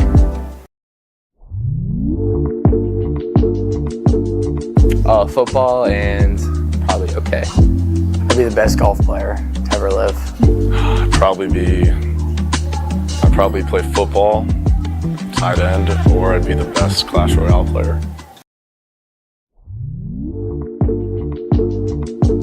I was 12 years old at Cooperstown, and my mom said if I hit a home run in Cooperstown, I could get a phone. And on the final game, I hit a bomb over left field, and I got a new phone. I've never hit a home run. Up to that point, it was 14U. Really small field. I wasn't hitting anything, and I finally poked one out, barely. My first home run was 8U at Eastside. I think I was on the worst team in the whole league, and then hit the home run, and we kind of turned the season around.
2, 1. Welcome back. Cory McCartney, Grayson Rosen with you. 5-0 win for Hitters Black as they are crowned 17U national champions. And Grayson, a game that looked like it was going to be a pitcher's duel throughout, and it was turned on its head in the bottom of the 6th inning. Yeah, it was absolutely insane. We saw great pitching out of Fisher and out of Lotus, but when it came down to it, they get into the 6th inning. Lotus got a couple of great defensive plays from his side. Then you get into the bottom of the 6th, and everything goes Hitters Black's ways. They were seeing Fisher so well. They knock him out of the game. They keep hitting off of Henderson. It was just outstanding what we saw from them in that 6th inning. Enough cannot be said about the effort that we saw out of Mickey Lotus. Now, he exited with 1 out in the 7th inning, but he threw 111 pitches, went 6 2/3, allowed 5 hits, 4 walks, 2 strikeouts, and most importantly, 0 runs. And he worked his way around trouble in each of the first 4 innings. He allowed a single to start off the game, allowed a leadoff walk in both the 2nd and 3rd, and then a hit by pitch in the 4th. But each and every time, he was able to find a way, and most importantly, the defense behind him just kept making spectacular plays. Yeah, we very rarely saw a real threat. It never felt really at any point that there was a serious run threat. I think we only saw a runner on third base maybe twice. I know for a fact once, and it was with 2 outs, and they quickly got out of it. Hitters Black, their defense was outstanding. We saw a great diving play in center field from Max Steele. It was just back and forth over and over and over again. They were doing things to impress us defensively, and then it all culminated in a huge offensive explosion there in the 6th. And Jacob Cardella slammed the door with the game-ending strikeout, giving Hitters Black the national championship.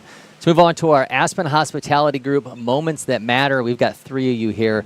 The first one coming on this absolutely fantastic effort from Max Steele in center field, a diving grab on this one, as we got to watch this more than once. This was so great, just some fantastic glove work. Now we move on to the bats, and Rudolph coming through, jumping on a fastball as he delivers 2 runs off his bat. Jackson Rudolph with a 2-run single, and not to be outdone, Daniel Coyle had more of the same, jumping on this fastball and dropping this down for 2 more runs to pad the lead and give Hitters Black a lead that was insurmountable in this one for their opponents, and just some great efforts all around. And obviously we go back to Max Steele for good reason. Max Steele, our Publix player of the game, beyond just a fantastic name.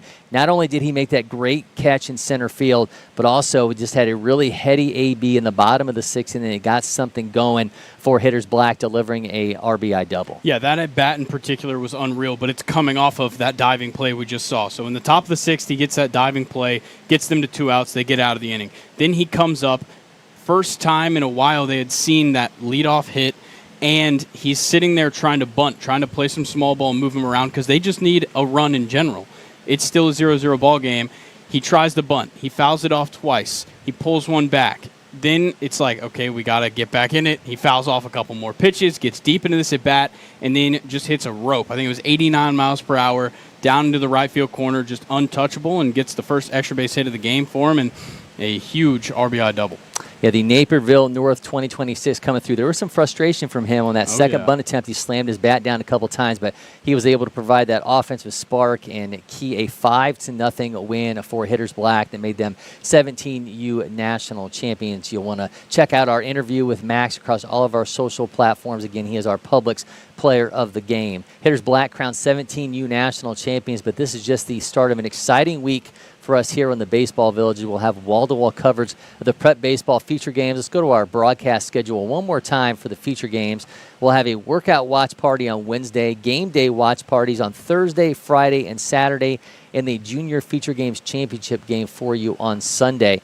A lot happening here all across campus, so get on out here, see some of the top uncommitted players across the United States as well as in Canada. Also some guys going into their senior years trying to fight for that opportunity to get themselves onto a college roster. Again, an exciting start to the week for us. Until then, and we'll again have future games coverage for you coming tomorrow. For Grayson Rosen and producers Maddie Bullock and Mason Monroe, I'm Cory McCartney, and for now, we're signing off from LakePoint Sports.